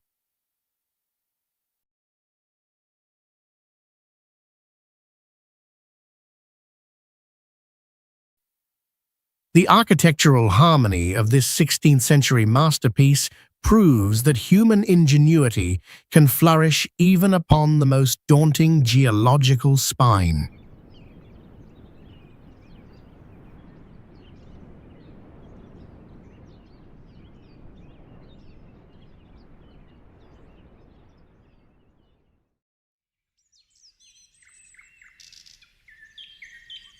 Cortona is known as the Mother of Rome and the window to the majestic Val di Chiana Valley, boasting the timeless beauty of an ancient open-air stone museum.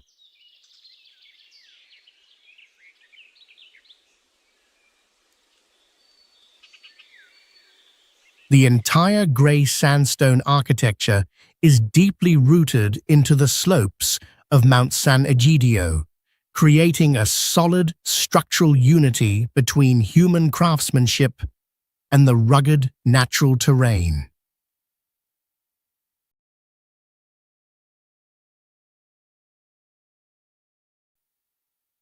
Steep streets and massive cyclopean walls dating back to the 5th century BC stand firm, like natural stone ledges jutting from the cliffs to defend the territory.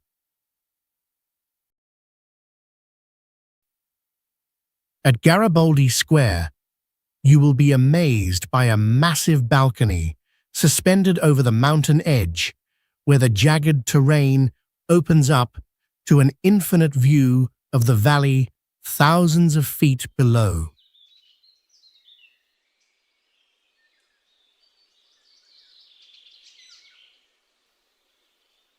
The most unique highlight is the 14th century houses with upper floors overhanging the street on heavy wooden beams to increase living space on the narrow slopes without expanding the original stone foundations.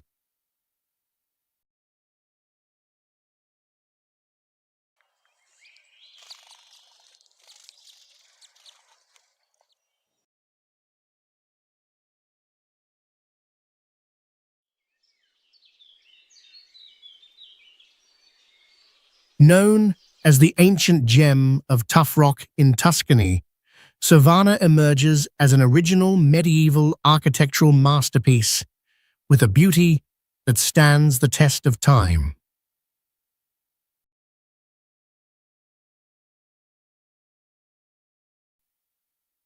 The village features a massive system of man-made canyons hewn over 65 feet deep into volcanic cliffs, showcasing the mysterious engineering of the ancient Etruscans.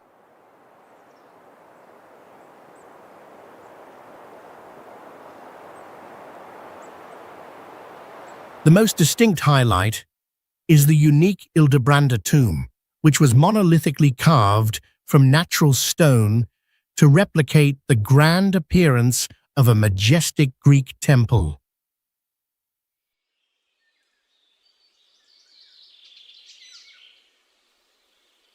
Local history once shocked the world when nearly 500 ancient Roman gold coins were discovered hidden for centuries beneath the floor of the old cathedral.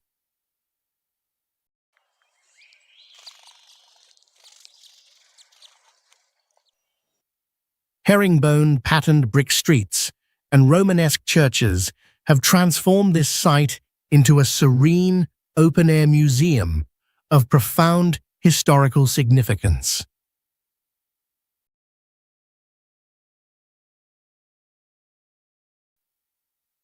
As the birthplace of the powerful Pope Gregory VII, Savannah is far more than a tiny settlement, serving as one of the most vital religious centers in medieval history.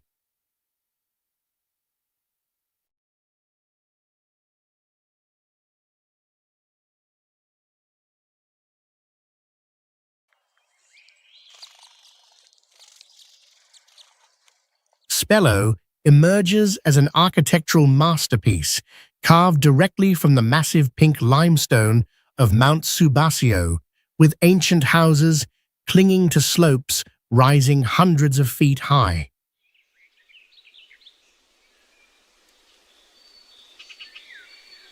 Here, Roman gates like Porta Venere stand precariously on vertical limestone cliffs, opening onto panoramic views of the Umbra Valley, stretching for miles.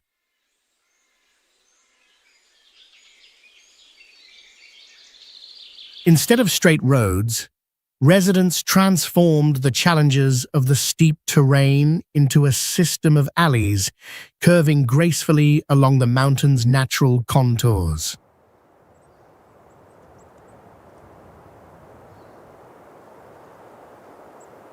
Due to the scarcity of flat ground on the rocky terrain, every balcony and steep wall niche has been conjured into vibrant hanging gardens, exploding with color amidst the cold grey stone.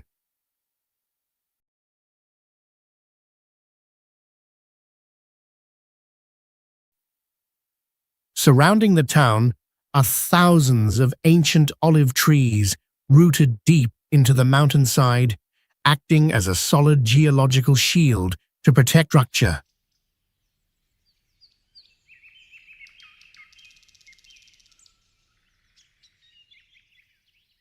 This feat was reinforced by ancient Roman irrigation systems that defied gravity to lead water uphill, sustaining the eternal life of this pink rose of Umbria.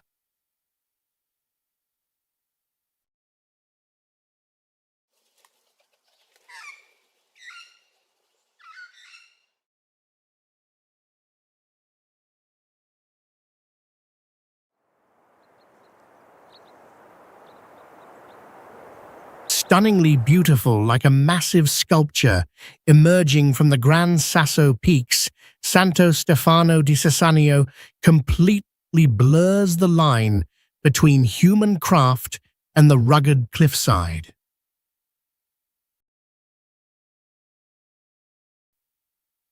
To preserve its raw essence, billionaire Daniele Kilgren enforced a strict conservation philosophy by banning modern materials and using only recycled wood or local hand-woven fabrics.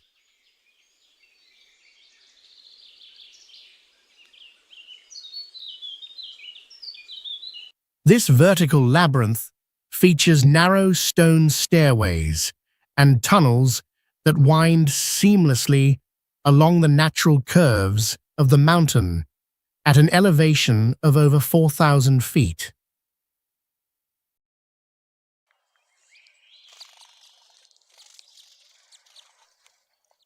The village maintains its haunting 16th century beauty, with stone walls over 3 feet thick and tiny windows designed to survive the freezing climate of Italy's Little Tibet.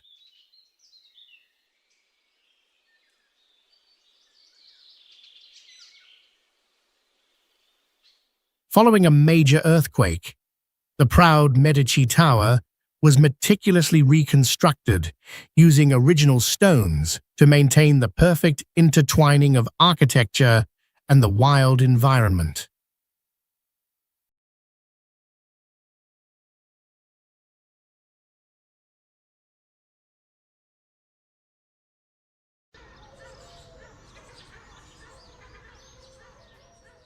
If you are dreaming of a peaceful and colorful corner on Lake Como, Varenna is the perfect answer, featuring vibrant houses terraced along the steep and rugged cliffs.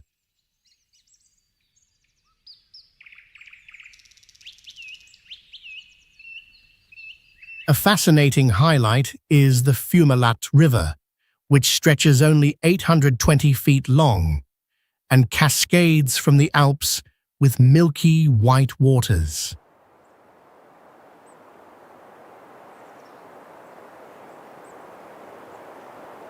This natural phenomenon was even documented by Leonardo da Vinci because the river mysteriously flows only from March to October before vanishing completely for the season.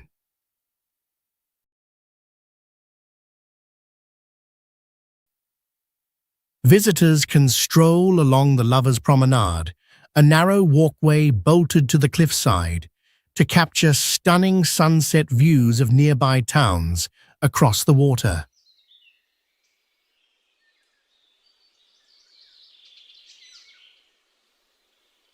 Perched on the hill sits a 1,000-year-old castle where haunting white plaster figures stand like silent ghosts, guarding the deep blue lake below.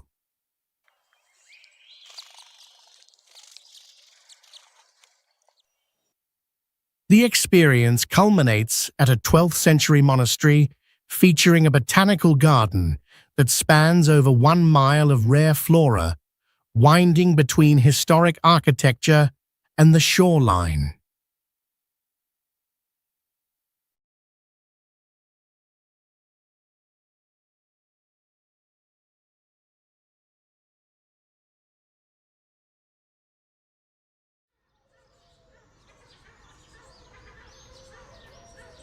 Bellagio stands proudly at the heart of the Las Vegas Strip as a legendary 5-star resort icon, featuring the most photographed fountain in the entire world.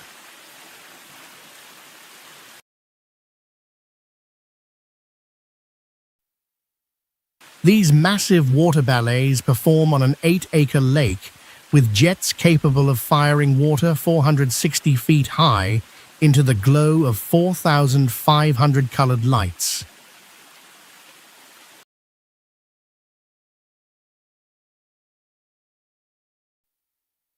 Upon entering the lobby, guests are mesmerized by a crystal floral sky composed of 2,000 hand-blown glass blossoms weighing over 40,000 pounds, known as Fiori di Como.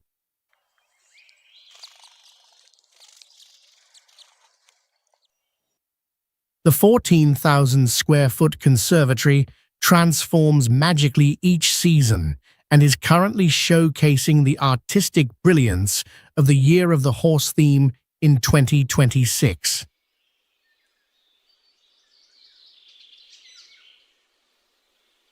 This destination serves as the exclusive sanctuary for the masterpiece, performed within a massive pool holding 1.5 million gallons of water.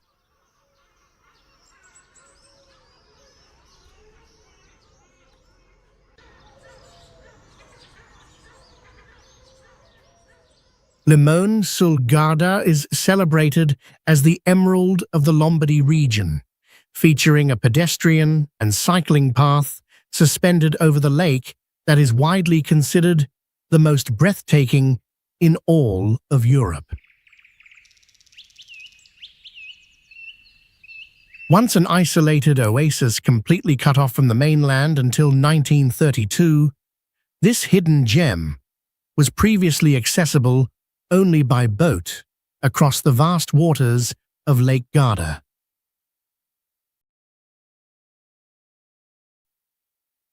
The entire village is built into the steep limestone cliffs of the Alps, creating a stunning visual labyrinth of terraced houses rising hundreds of feet above the shoreline. Despite its high latitude, the area's mild microclimate makes it the northernmost lemon-growing region in the world, characterized by historic lemon houses preserved since the 18th century. The name originates from the Latin word limen, meaning border, representing a unique cultural crossroads between Italy and Austria rather than just the citrus fruit it is famous for.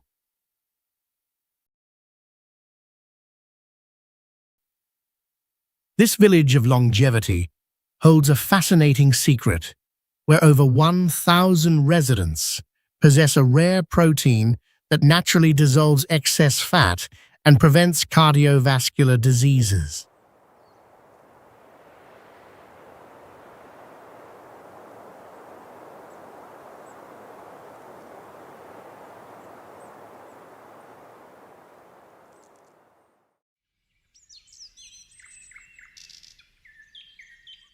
Savoca is a medieval masterpiece, honored as one of Italy's most stunning villages and a world-renowned cinematic icon.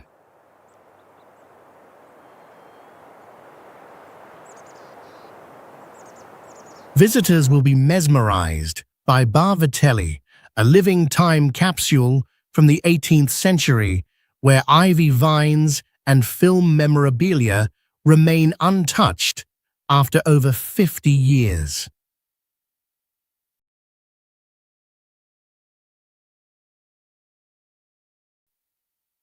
The unique aristocratic mummies at the Capuchin monastery create a mystical atmosphere, featuring preserved figures from the 1700s still dressed in their original finery.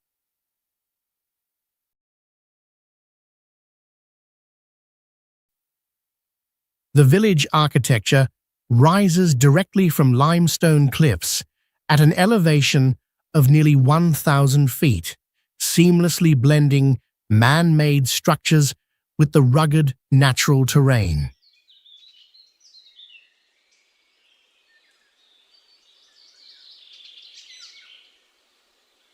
The most striking visual feature is the town of Seven Faces, as its silhouette transforms completely depending on your vantage point from the valleys below.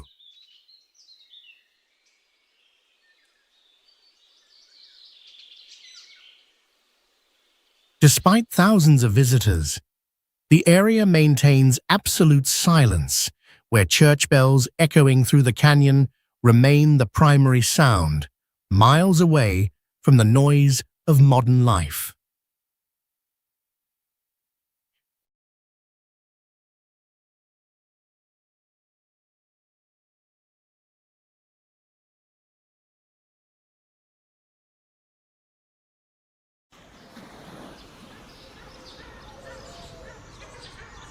Cefalù stands as one of the most precious jewels of Sicily, where Norman history blends seamlessly with the sapphire waters of the Mediterranean Sea. Within its fortified cathedral resides the golden mosaic of Christ Pantocrator, which is widely considered the supreme masterpiece of Byzantine art, featuring eyes that appear to follow you from every perspective. The entire settlement is cradled at the foot of La Rocca, a massive limestone cliff, rising 886 feet, in the shape of a head that serves as a majestic lookout over the island. A fascinating highlight is the medieval laundry site, carved directly into the rock, where cool, natural spring water flows to preserve the living spirit of past centuries. The urban structure is exceptionally unique, with ancient houses perched at the water's edge, featuring balconies that look straight out onto the vast ocean.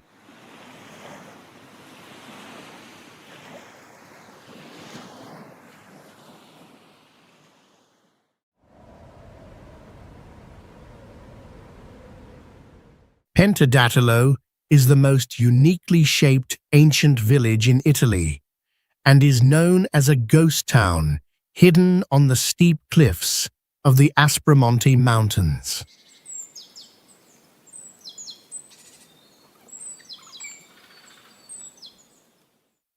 The name originates from ancient Greek meaning 5 fingers, because the entire settlement sits at the base of a massive rock formation rising dozens of feet like a human hand from the earth.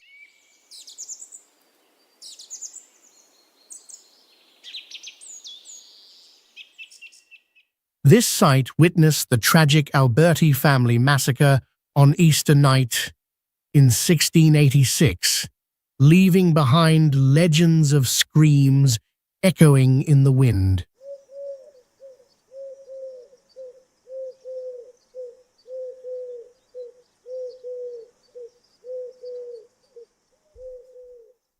At sunset, when the sunlight pierces through the stone crevices, the entire village glows with a blood-red hue, creating a visual spectacle that is both magnificent and chilling.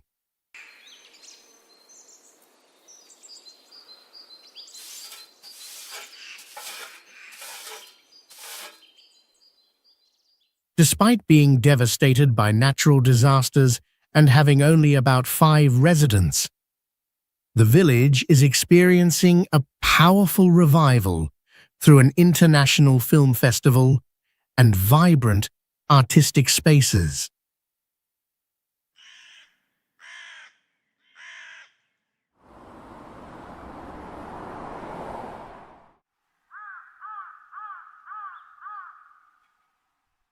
Consono is the ultimate ghost town of Italian ambition, where a developer leveled a medieval village in the 1960s to build a luxury Las Vegas hub.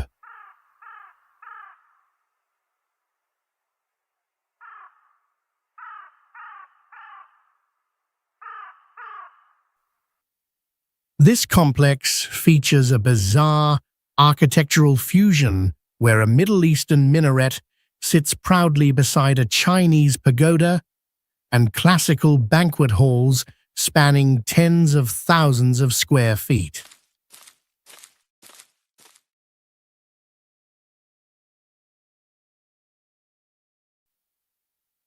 However, a natural curse struck through 2 consecutive landslides in the late 70s that completely destroyed the only access road measuring several miles long, leaving the commercial dream permanently isolated.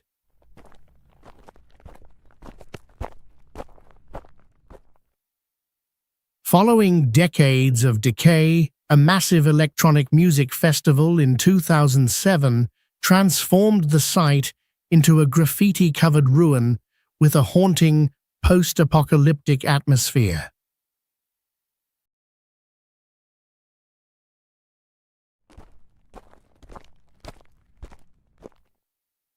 For an extensive period, this vast town with its immense plazas was home to only a single resident who served as a silent gatekeeper for the rusting remnants.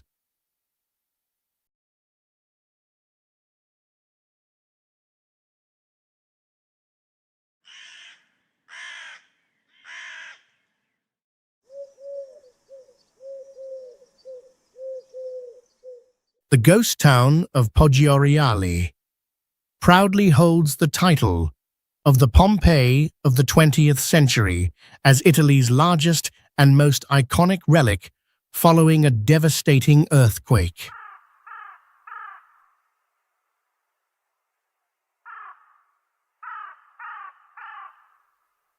In this landmark time seems permanently frozen, as school textbooks and wall calendars from 1968 still rest silently on desks, as if no separation ever occurred.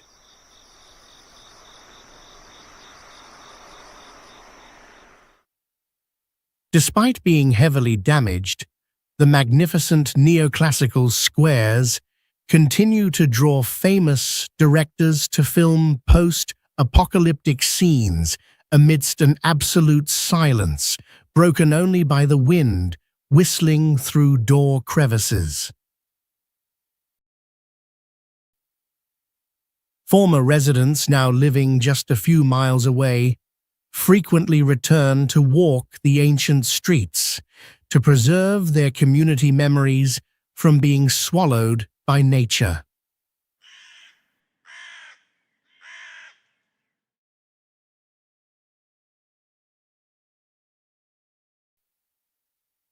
Currently, volunteer organizations are working hard to clear thousands of cubic feet of debris to transform this site into an open-air museum for safe exploration.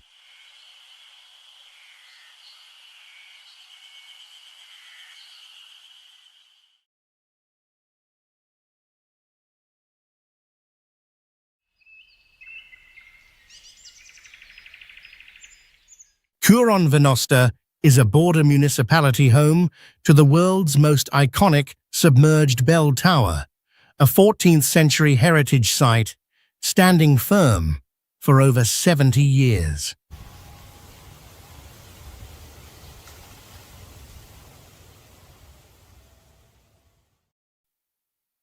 To create the reservoir in 1950, more than 160 homes were leveled, forcing hundreds of families to leave their land in tears.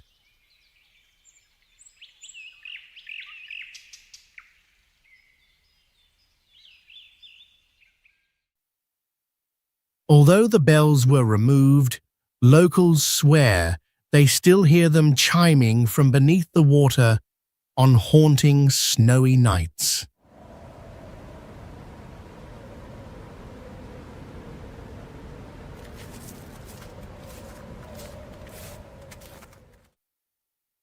This is a rare land where cultural borders blur, allowing you to hear German and Italian spoken over a single meal.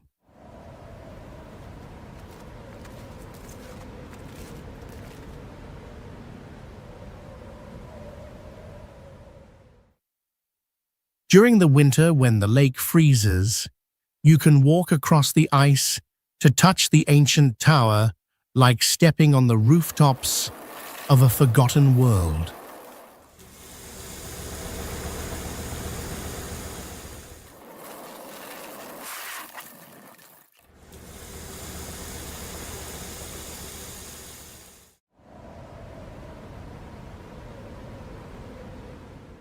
Viganella stands as the world's first village to install a massive artificial sun atop a mountain peak to conquer the darkness that prevails throughout 3 months of winter.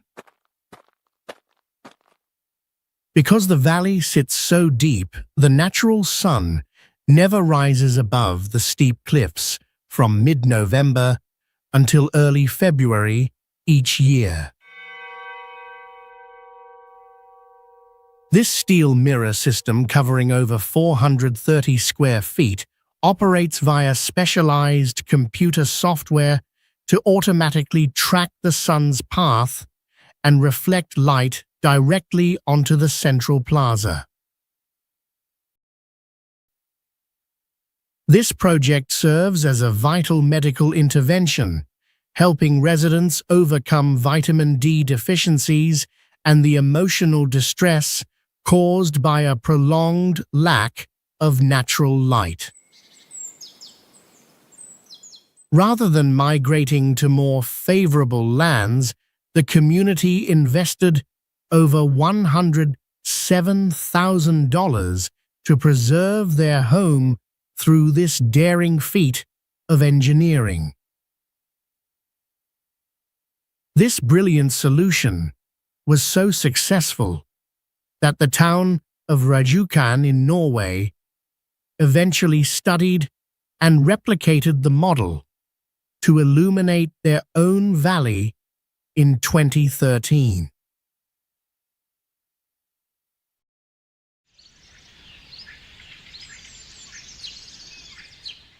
Zungri stands as a mystical stone city in the Calabria region, housing the most significant natural cave settlement complex in southern Italy.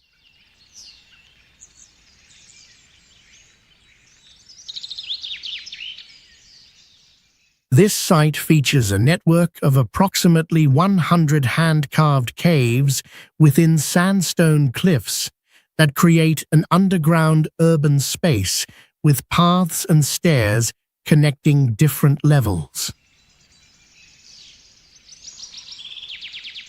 The inhabitants engineered a sophisticated rainwater collection system.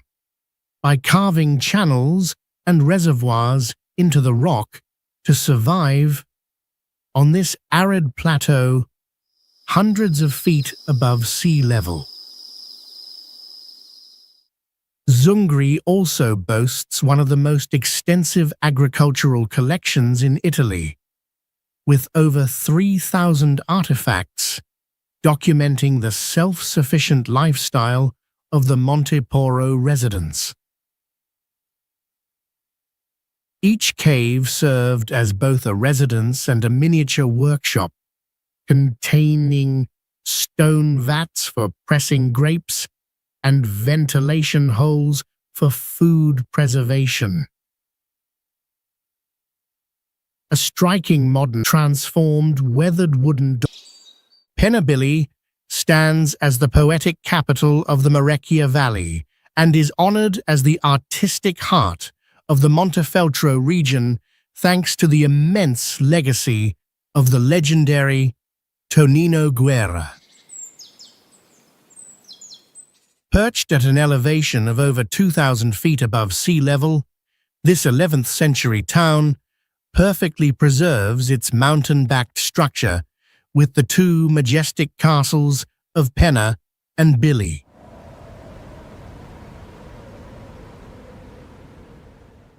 The most unique feature is the spiritual connection, represented by a sacred Tibetan bell, placed atop a hill within a Catholic community to symbolize global peace. The entire area functions as an open-air museum, where artworks blend into the cliffs alongside a garden dedicated to preserving ancient fruit species from the Middle Ages. Every year, this small town draws more than 40,000 visitors to one of Europe's largest street art festivals, featuring top performances from hundreds of international artists.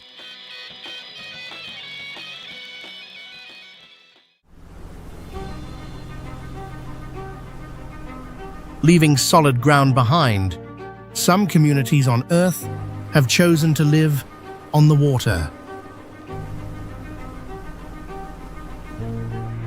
Here, streets are not made of concrete, but of narrow canals running between homes.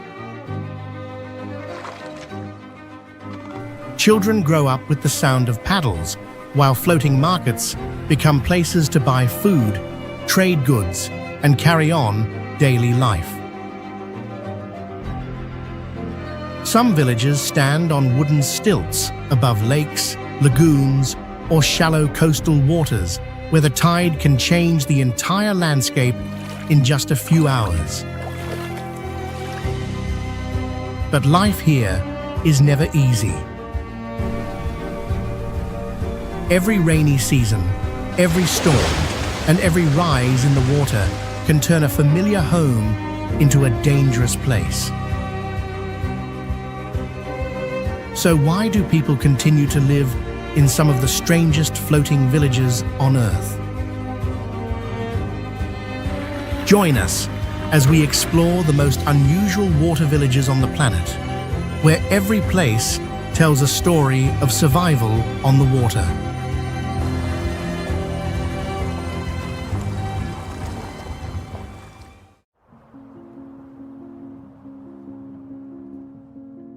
Uros is the world's highest artificial floating village, where people live above the water in thin air that can easily leave visitors short of breath.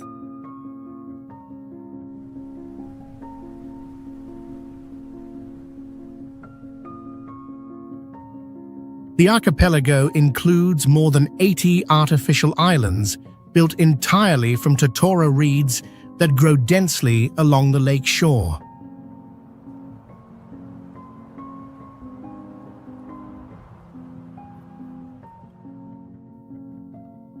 Totora is the main material for the ground, houses, and boats, while also serving as food and fuel for the community.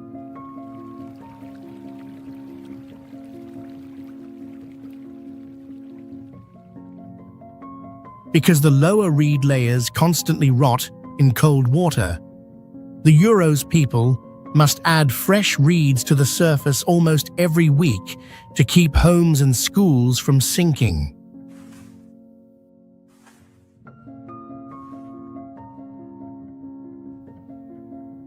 Although they live on a highly flammable mat of dry grass, they still cook with fire on insulated stone platforms to avoid burning down the entire island.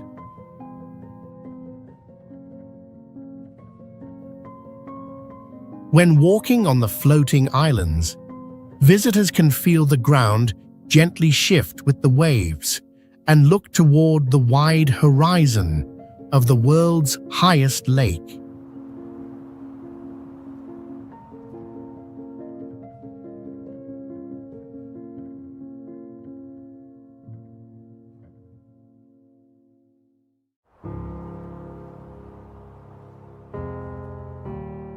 Ganvi is a massive wooden city floating on Lake Nokue, holding the record as Africa's largest floating village with around 30,000 residents and earning the nickname Venice of Africa.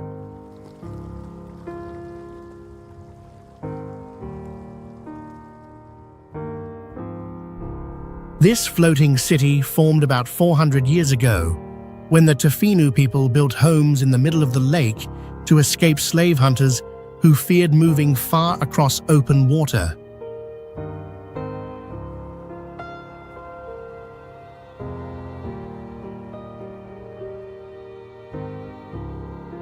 From that survival choice, daily life in Ganvi gradually adapted to the water environment, making wooden boats the main way to visit markets, reach neighbors, and move between residential areas.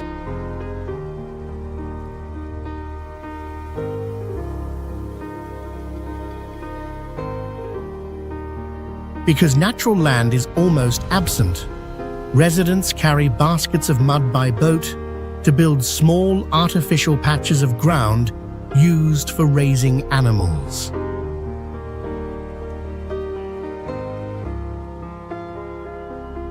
The main source of livelihood comes from thousands of branches placed into the muddy lake floor, forming underwater forests that attract fish and shrimp to breed naturally.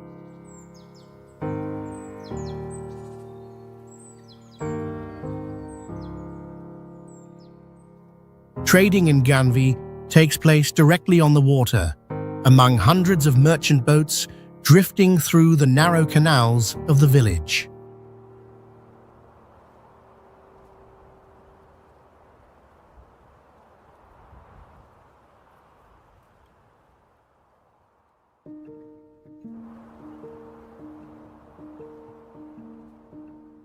Starting as a muddy refugee settlement, Venice now holds the record as the world's largest floating settlement with not a single foot of paved road.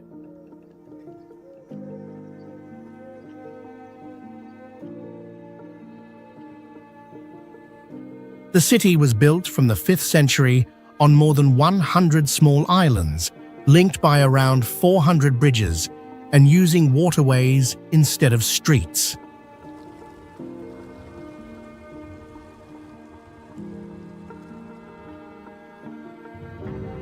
As a result, wheels are almost useless in Venice, where cars and bicycles are absent, while gondolas served as the main transport for centuries.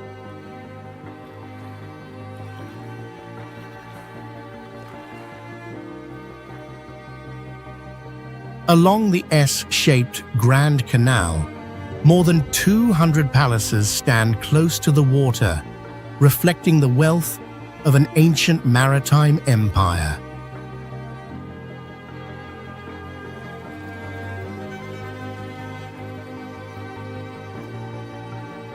When high tides rise, marble squares can be covered by seawater, forcing residents to wear rubber boots for daily movement.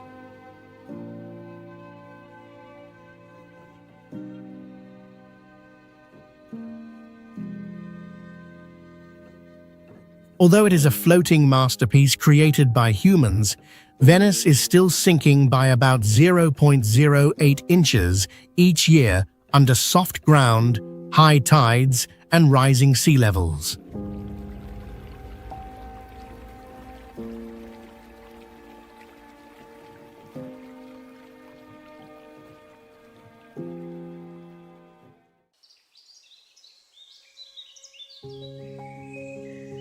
Pak Nam Chum Phon is a massive fishing village in Thailand, where the river mouth becomes a huge anchoring ground for fishing boats and maritime trade.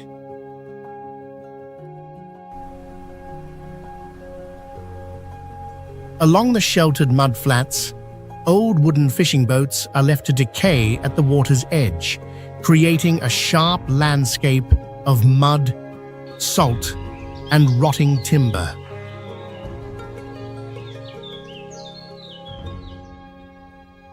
Houses and fish workshops here cling to thick alluvial mud. So when the tide goes out, the whole village seems to hang above a wide mud flat filled with the strong smell of seafood.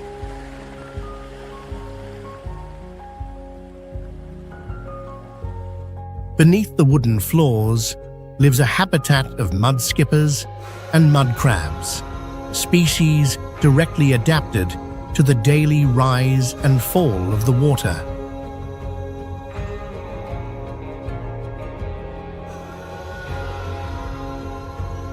The boats anchored at the river mouth are so dense that in some sections, people can step across boat decks instead of walking along the shore.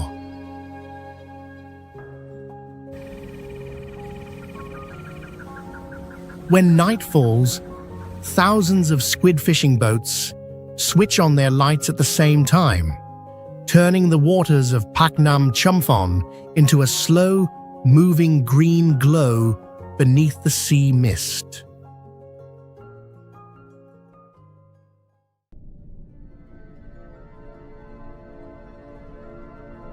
Kabalutan on Togian Island is a strange village where water completely replaces roads.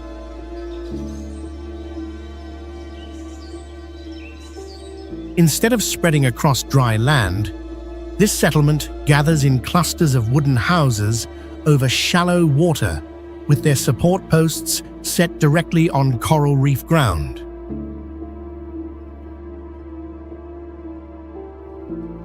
Because there are no roads, motorcycles, or cars, boats become the main way to move between clusters of homes.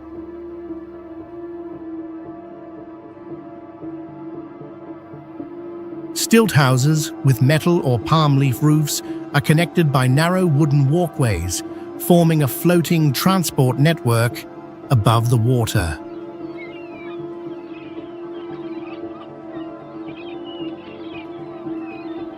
This way of living means residents depend little on farming and instead follow the tides, fishing, and the daily rhythm of the sea.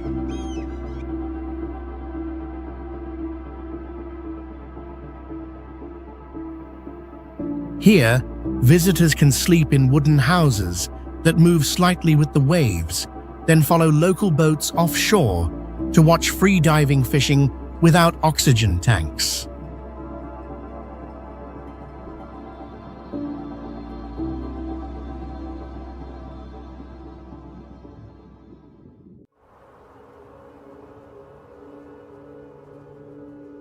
Burano is known as one of the world's strangest coastal fishing villages and continues to rank among the 10 most colorful places on Earth.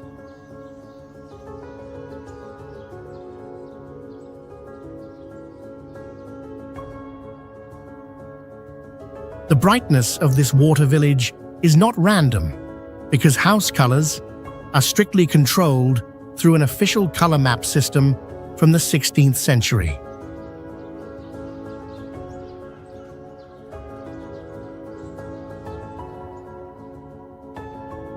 Residents cannot freely buy paint and repaint their homes, but must apply to the authorities and use only the approved color code to preserve the canal scenery.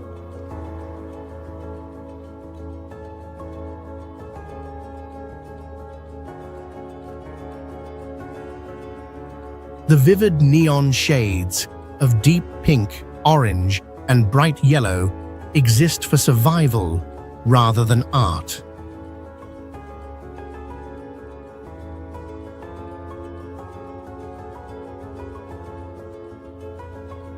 These bright color bands help fishermen easily identify and find the correct way home during foggy winter conditions.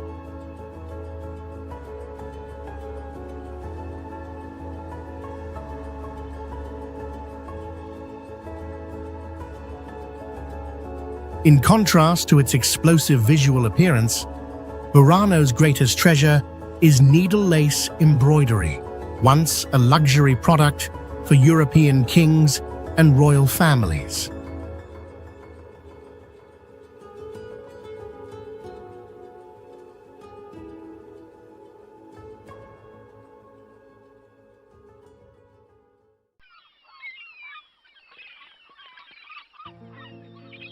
Pulau Bungin is one of the most densely populated settlements in the world, where about 3,400 people live on only 21 acres of land.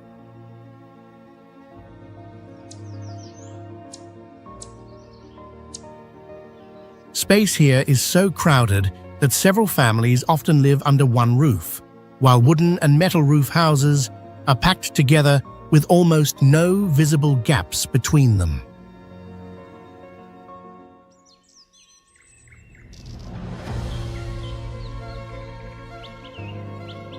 Even though the island sits in the middle of the sea, it has almost no beaches or coastline left because the entire surface is covered by buildings.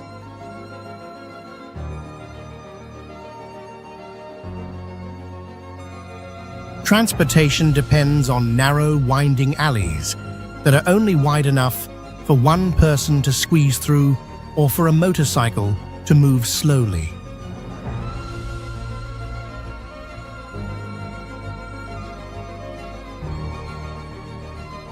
The crowded environment and lack of vegetation force the island's goats to survive by eating paper scraps, cardboard, and leftover garbage instead of grass.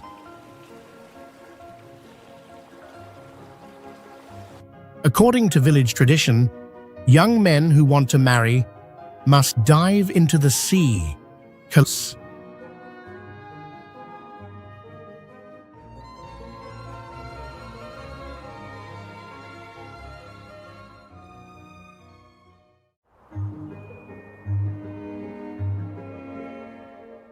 The Bajau Laut of Southeast Asia are considered one of the last large sea nomad groups still living in the region.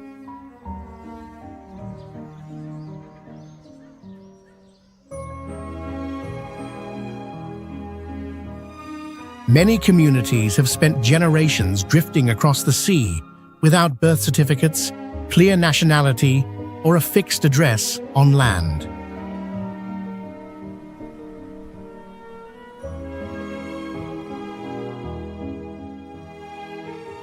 Their living space is a clear, turquoise seascape stretching to the horizon, where clusters of wooden stilt houses with palm leaf roofs stand above shallow water.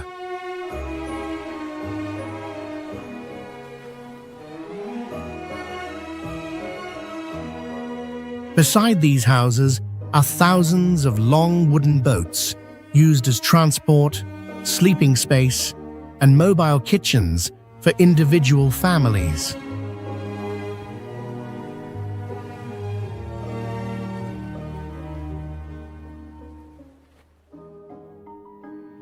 To adapt to deep diving, Some people even intentionally rupture their eardrums to reduce pain underwater.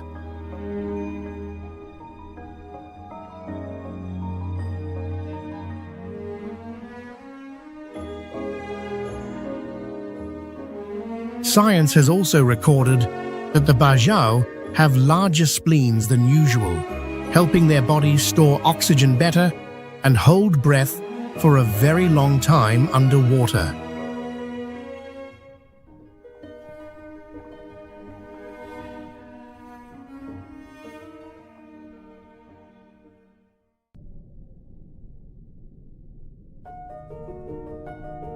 Flores Island Town is a settlement slowly being swallowed by Lake Patain Itza year after year.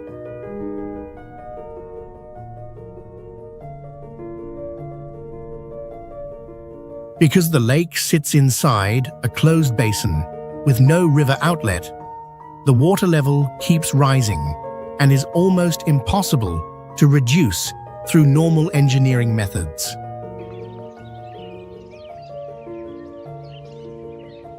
Many residents along the island's outer edge refuse, allowing water to flood the ground floor while moving daily life entirely upstairs.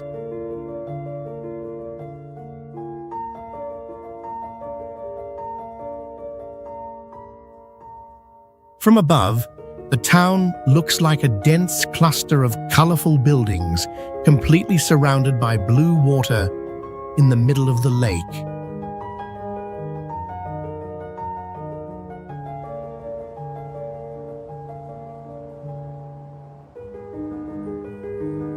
The entire modern settlement was built directly over the ruins of an ancient Maya capital, with the main square and tallest church standing exactly where sacrificial pyramids once stood.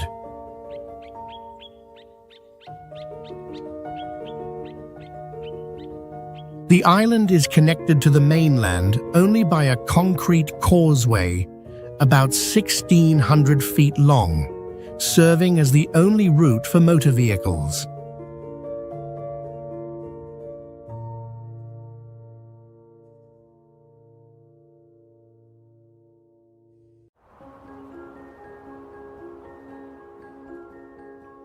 Bruges, Belgium, is a community that maintains physical structures and strange laws from the past, turning it into an unusual version of a historic city.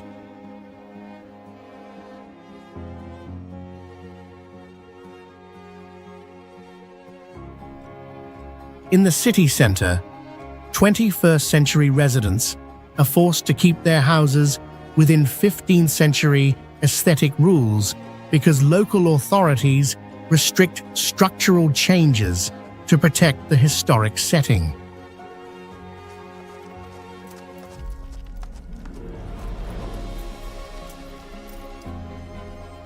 The city is divided not only by streets, but also by a winding canal network where the foundations of many buildings stand close to the water's edge.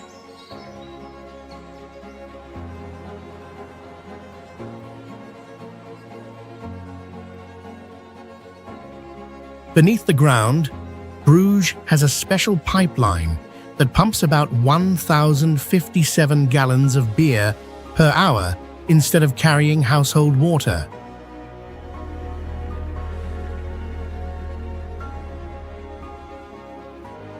The historic centre still keeps the Belfry Tower, a massive brick structure about 272 feet tall.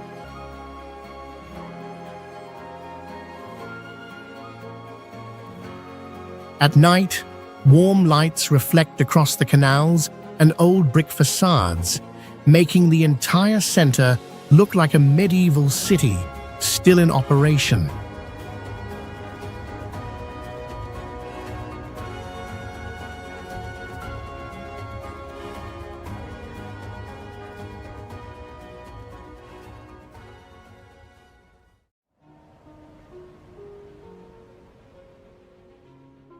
Svolvær is the capital of the Lofoten Islands, and a floating Arctic village that dries more natural codfish than anywhere else in the world.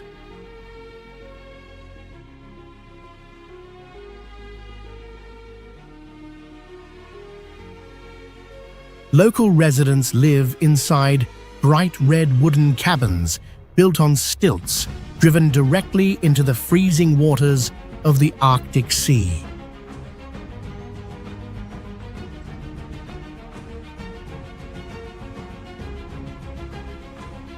Massive wooden racks stretch across the shoreline, carrying thousands of headless codfish, swaying constantly in the icy wind and snow.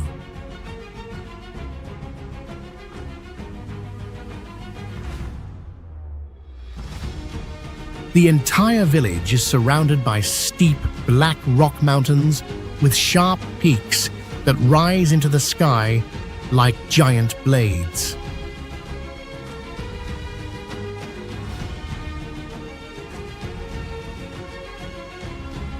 For nearly 2.5 months during summer, the sun barely sets, while winter falls into darkness beneath moving green and purple Arctic auroras.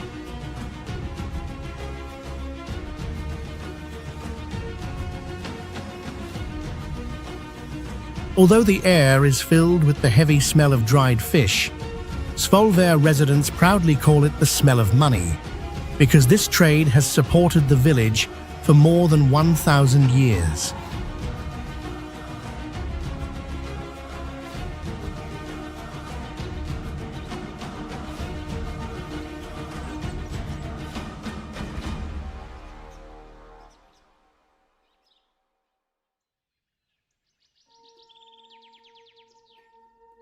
Vujen holds the title of one of the most intact and oldest ancient towns, where people have built life on water for 13 centuries.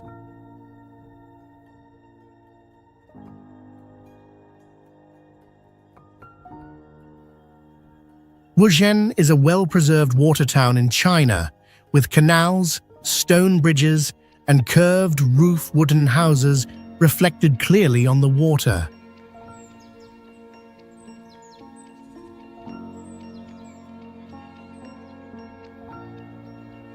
The canals are not decorative because for many centuries they served as the main arteries of trade, transport, and social life.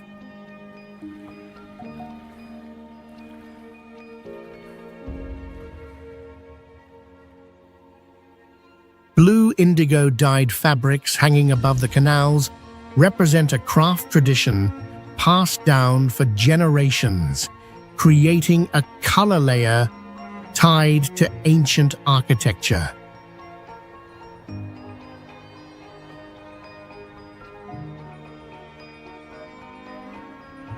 What makes Vujen unusual is the modern technology hidden beneath its old appearance, including facial recognition, bank transfer methods, and high-speed Wi-Fi.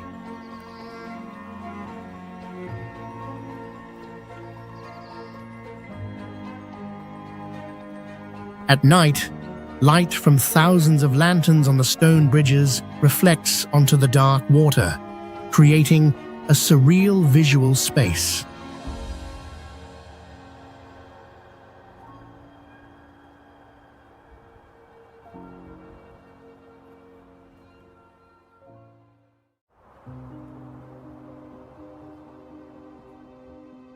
Nyhavn in Denmark is a harbour with a colourful appearance that hides a much darker past behind it.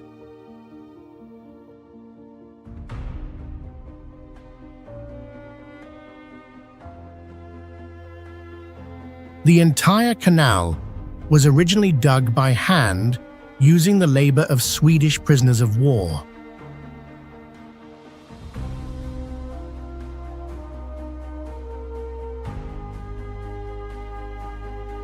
For centuries, this area was not a luxury tourist district, but a rough harbour filled with drunken sailors, crime, and prostitution in Copenhagen.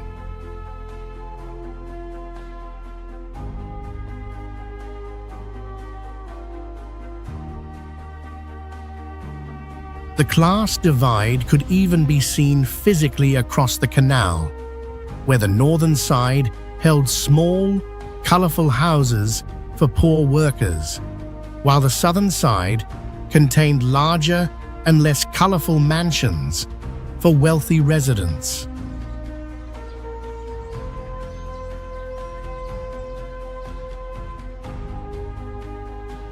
In the middle of this busy tourist zone stands a massive rusted anchor taken from a real warship to honor 1,700 fallen sailors.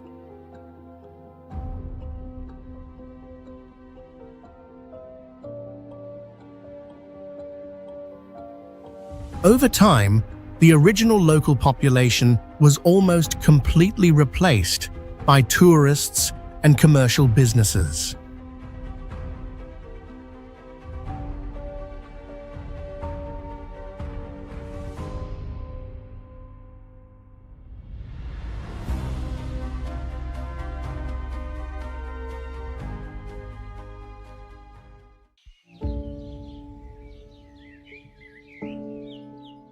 Surpassing other river and lake systems, Tonle Sap holds the record for the largest water surface in Southeast Asia and is recognized by UNESCO as a World Biosphere Reserve.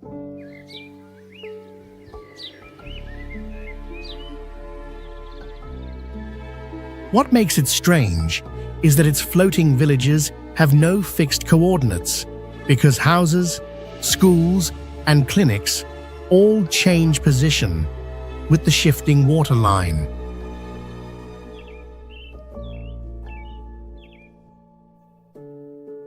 This mechanism comes from Tonle Sap's reverse flow, when Mekong River water pushes back into the lake during the rainy season and raises the water level from about 3 feet to 33 feet.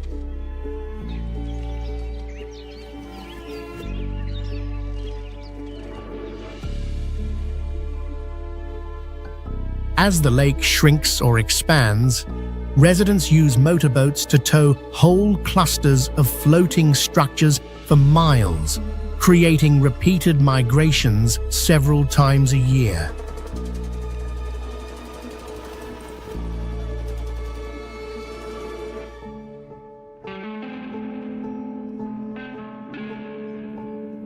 Thousands of people are born and live on the water without stable nationality, so pulling up anchors and moving inland is also a way to follow the forest edge and avoid storms.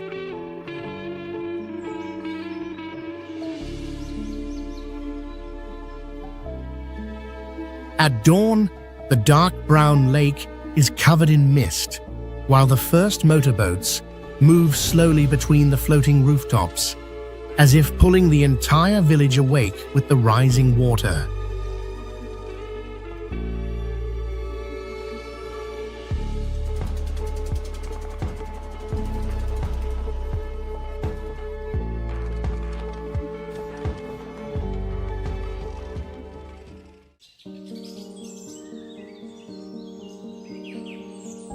Bocas del Toro is a floating town in Panama, often described as an amphibious settlement of the Caribbean.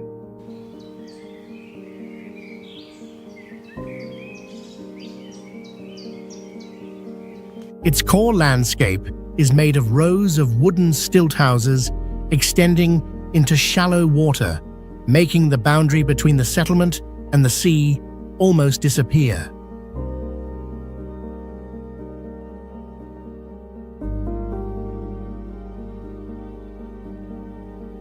Transportation here almost rejects wheels entirely, because people move and carry goods mainly by motorboats across the water.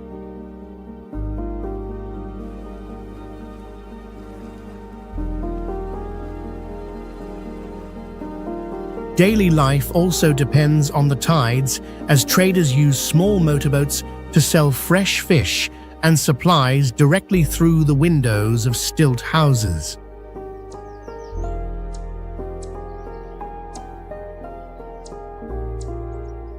In the plastic village, residents also use tens of thousands of empty plastic bottles packed inside steel cages to build walls that insulate and better absorb earthquake tremors.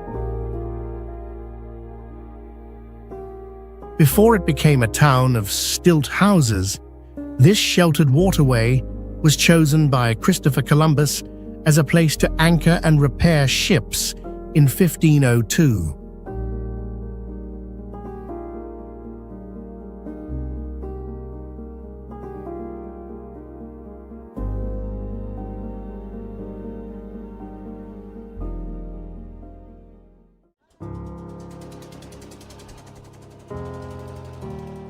Kairang Floating Market is a trading system that lives entirely on the water, officially recognized as a National Intangible Cultural Heritage of Vietnam in 2016.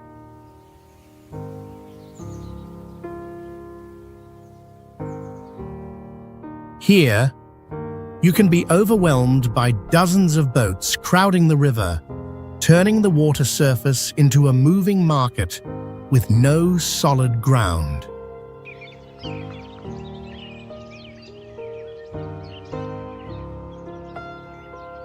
Buyers and sellers can throw dozens of kilograms of fruit through the air between two rocking boat sides to save time and keep balance.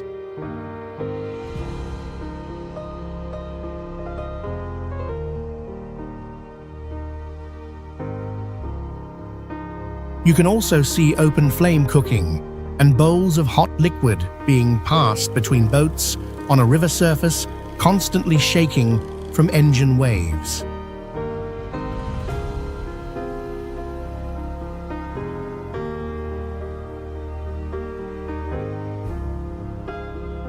For many river traders, wooden boats are not only cargo vehicles but also homes, holding a kitchen, sleeping space, washing area, and ancestral altar on one narrow floating floor.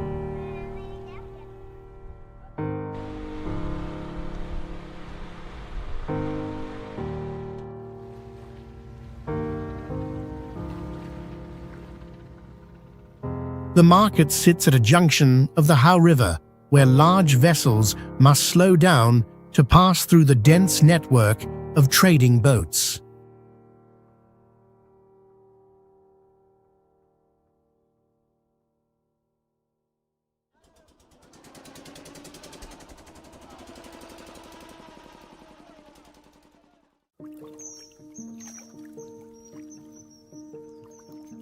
Inle Lake is known as the strangest water empire in Asia, where thousands of people have built an entire life and a vibrant civilization floating on the lake's surface.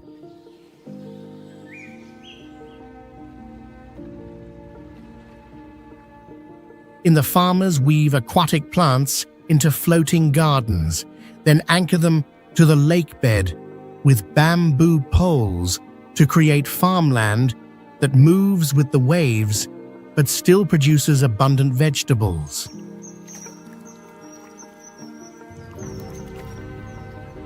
To nourish these unusual crop beds, they dive to the bottom of the lake and collect black mud, rich in decomposed plant matter, to use as fertilizer.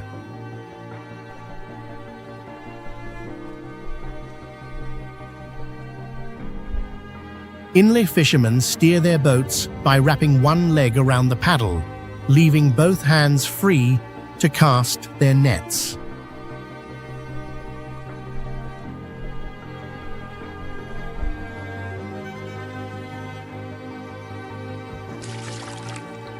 Inle weavers break lotus stems and pull out thin, sticky fibers to spin one of the most expensive lotus silk fabrics in the world.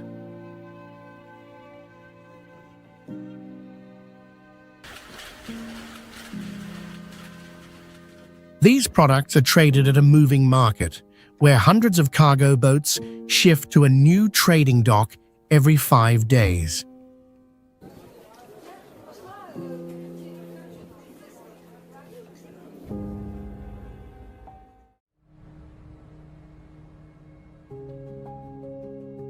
Undredal in Norway is a village trapped between steep cliffs, where many winter months pass with almost no direct sunlight.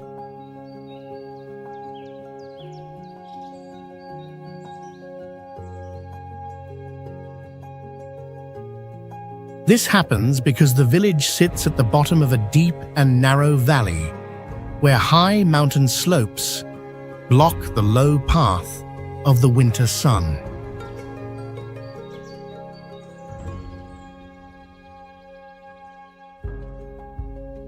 The settlement occupies only a small strip of land beside a fjord, shaped by long-term glacial erosion through the surrounding rock.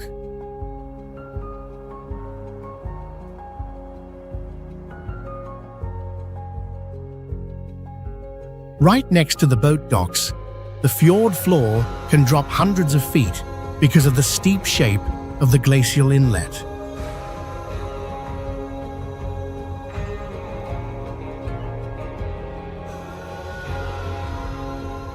Limited living space has shaped Undredal around goats more than people, with about 500 goats and fewer than 100 residents.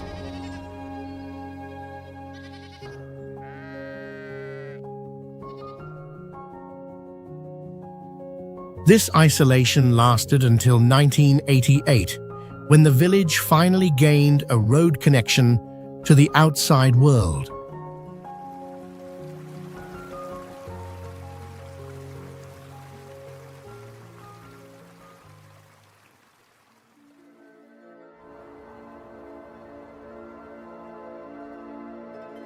There is a place on Earth with a shape so unusual that it looks like a settlement built for aliens, and that place is Palm Jebel Ali.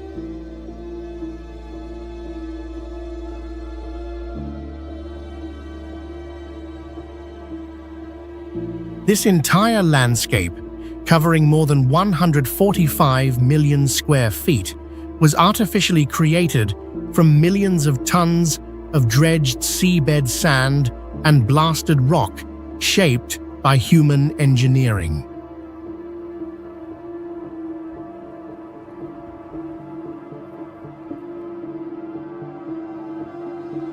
The artificial land was forced into the shape of a palm tree with 16 fronds, while thousands of overwater homes were placed by exact coordinates to form lines of Arabic poetry visible from above.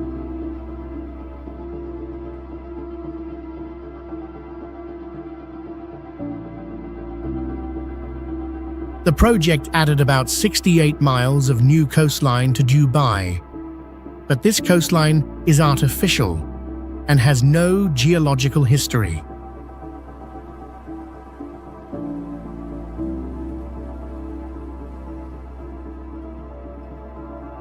On this sand foundation, more than 80 hotels, resorts, and tens of thousands of villas are planned close together for wealthy residents.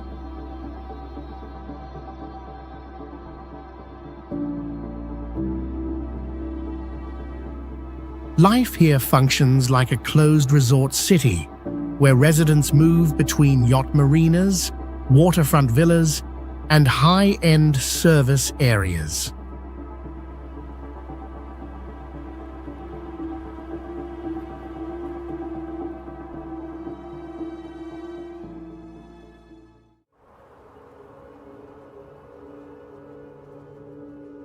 Giethoorn is known as the Venice of the Netherlands, where the loudest sound during a morning commute can simply be a duck moving through calm canal water.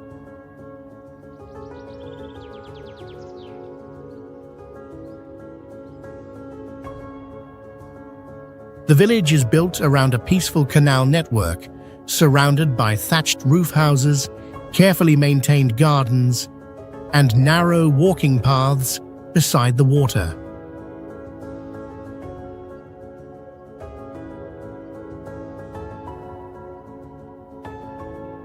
The landscape is decorated with more than 170 small, curved wooden bridges connecting green, grassy areas across the canals.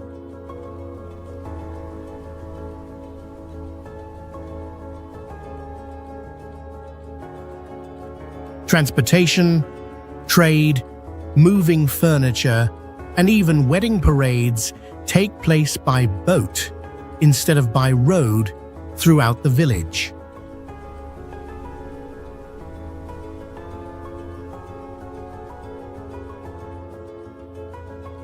The silence of Giatorn is strictly protected because motor vehicles that create engine noise are banned from entering the central part of the community.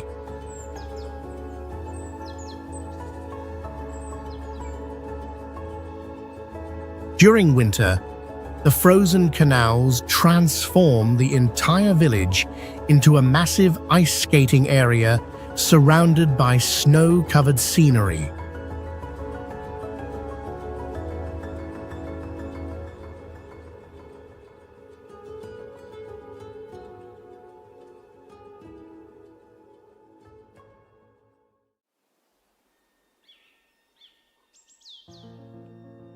Halong Bay floating villages are known as the world's strangest 3-no community because there are no paved roads, no vehicles, and residents spend their entire lives without owning land.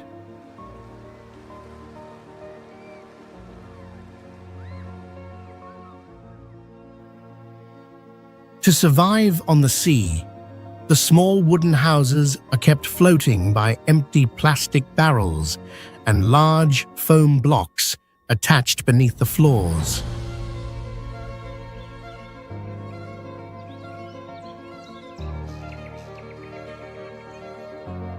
Thanks to this special structure, the entire village can quickly relocate to safer areas whenever rough seas or dangerous weather conditions appear.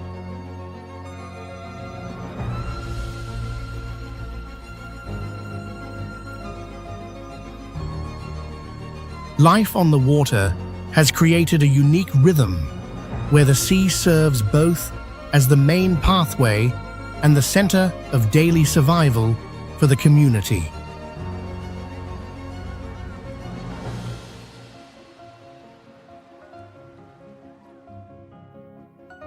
The only transportation methods are small bamboo boats and round basket boats moving carefully between the floating homes.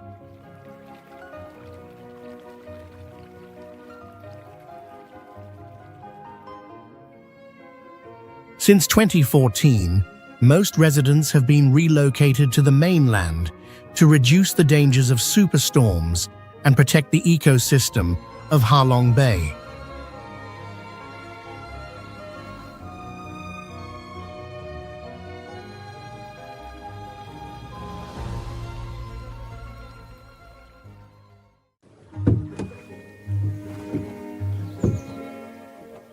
There is a town where laws almost completely remove people's freedom to change the front of their homes, forcing modern life to stay hidden behind architecture from the Ming and Qing dynasties, and that place is Yitang in China.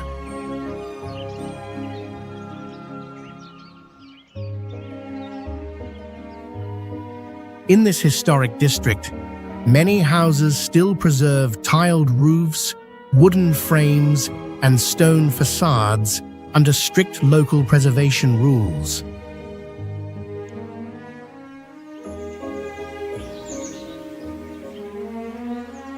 The transportation layout is also unusual, with alleys reaching about 223 feet long, while the narrower sections are only about 31 inches wide, forcing people to turn sideways to pass each other.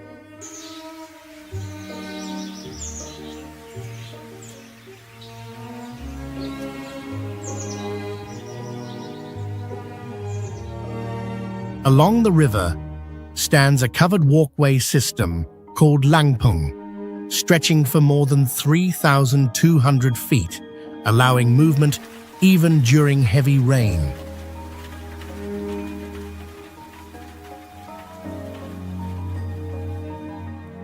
All 104 stone bridges in the town were built with curved arches and steep stair steps.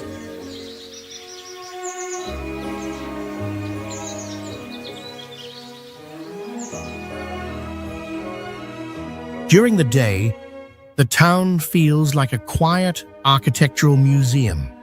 But after sunset, many canal-side sections fill with neon lights and crowded shops.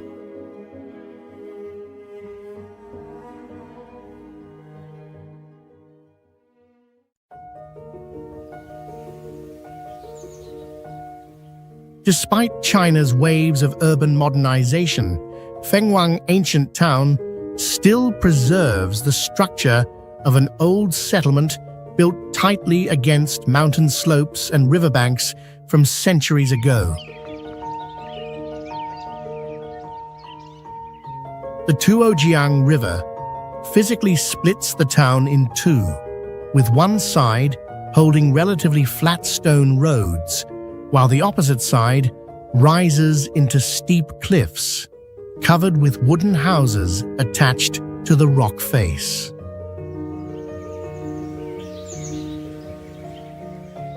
Its most unusual transport point is a covered arch bridge stretching across the river, functioning as a complete two-story market suspended above the water.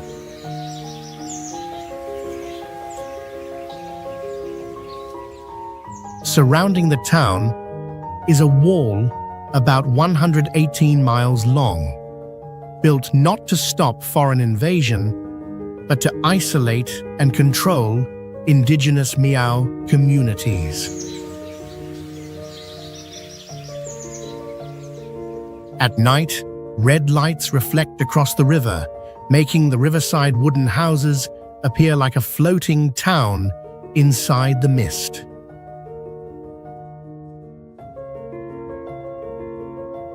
Residents here still maintain a lifestyle connected to small trade, rowing boats, and daily life inside old wooden homes beside the water.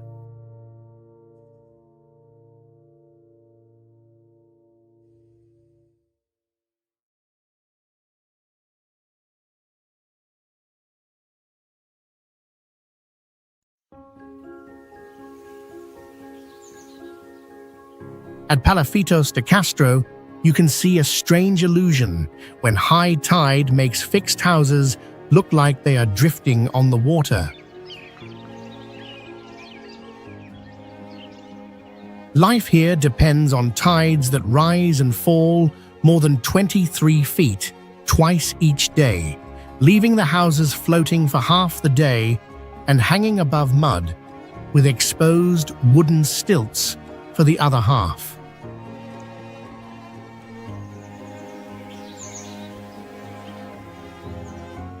This area sits near a zone of strong earthquakes. So many houses are joined with wooden locks instead of iron nails.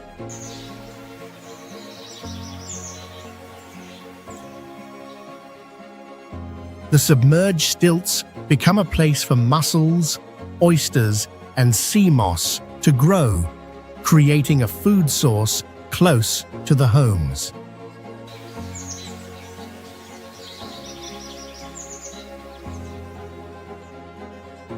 From a distance, rows of brightly painted houses stand out clearly against the water and the grey shoreline of Kilauea Island.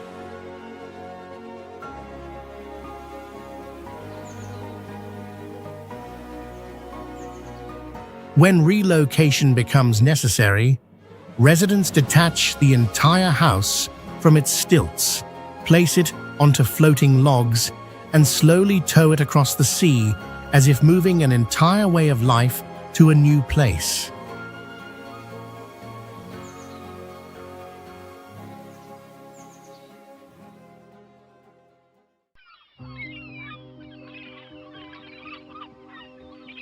Nusfjord is widely recognized as the most intact and best preserved traditional fishing village in Norway.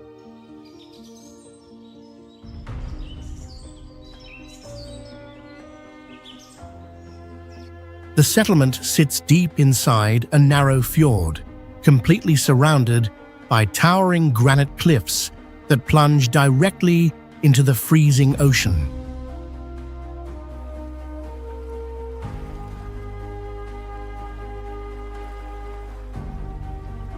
Because there is almost no flat land, the wooden Rorbua houses are built on stilts driven straight into the coastal shoreline.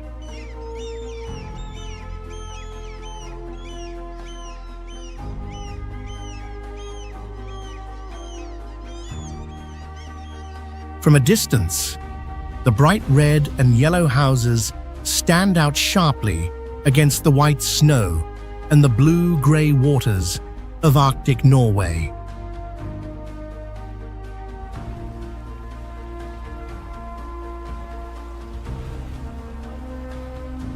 Even though the village contains a large group of preserved historic buildings, fewer than 20 permanent residents still live there today.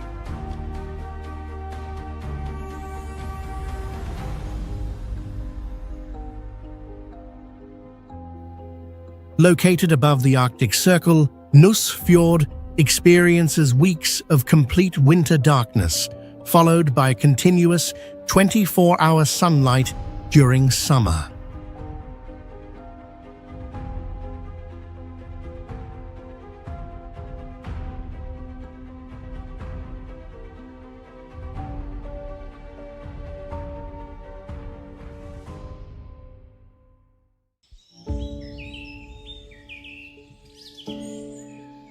Amsterdam is a megacity without solid ground, where an entire city weighing millions of tons stands on more than 11 million wooden piles driven deep into the marshland below.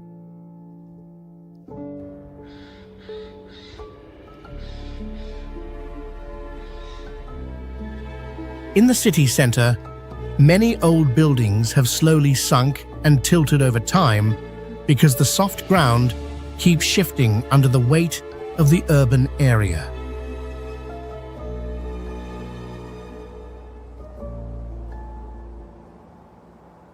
The network of 165 canals not only creates the city's signature scenery with rows of tulips along the banks, but also works as a drainage system that helps reduce flooding.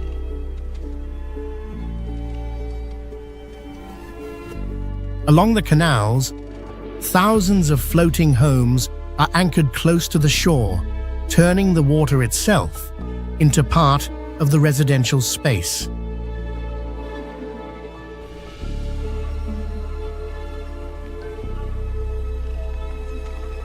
Beneath the green-brown water lie tens of thousands of rusted bicycles that have fallen in or been abandoned over many years.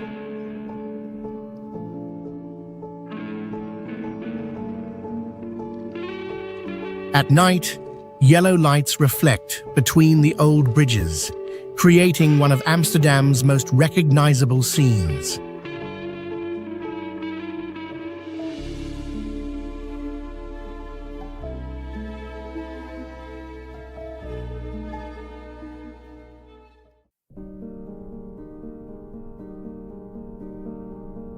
Bora Bora is trapped inside a massive ring-shaped coral reef, leaving the island almost completely separated from the open ocean beyond.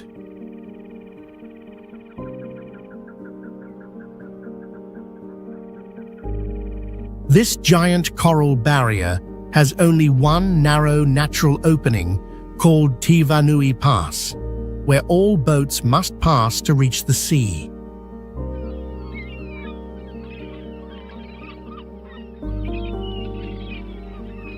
The island is actually the remains of an ancient volcano that is slowly sinking into the ocean because of long-term geological subsidence.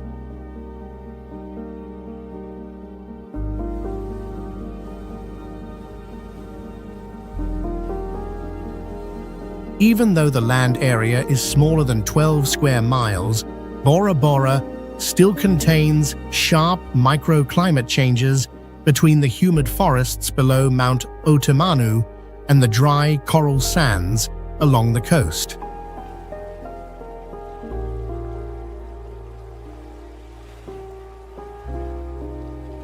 Above the bright turquoise lagoon, wooden overwater bungalows are built directly above the shallow water for tourism and coastal living.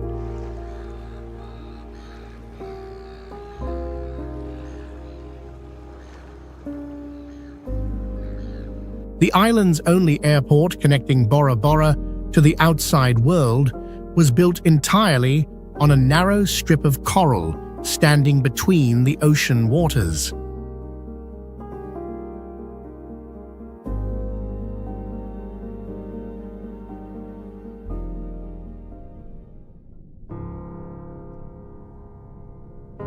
Mabul Water Village is a place where humans have adapted their lives almost completely to the sea.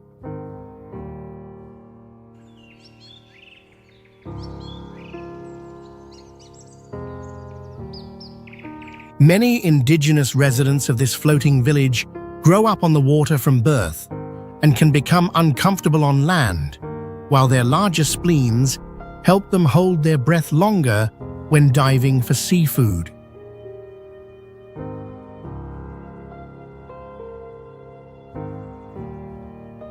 The entire settlement is a network of wooden stilt houses built directly above the shallow emerald waters of the Celebi Sea.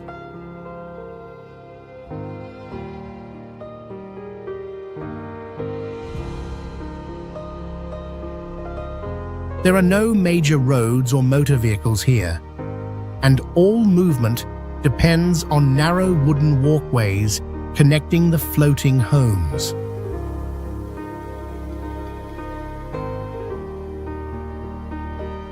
Children grow up beside deep water and small boats, with many learning how to steer across the sea from a very young age.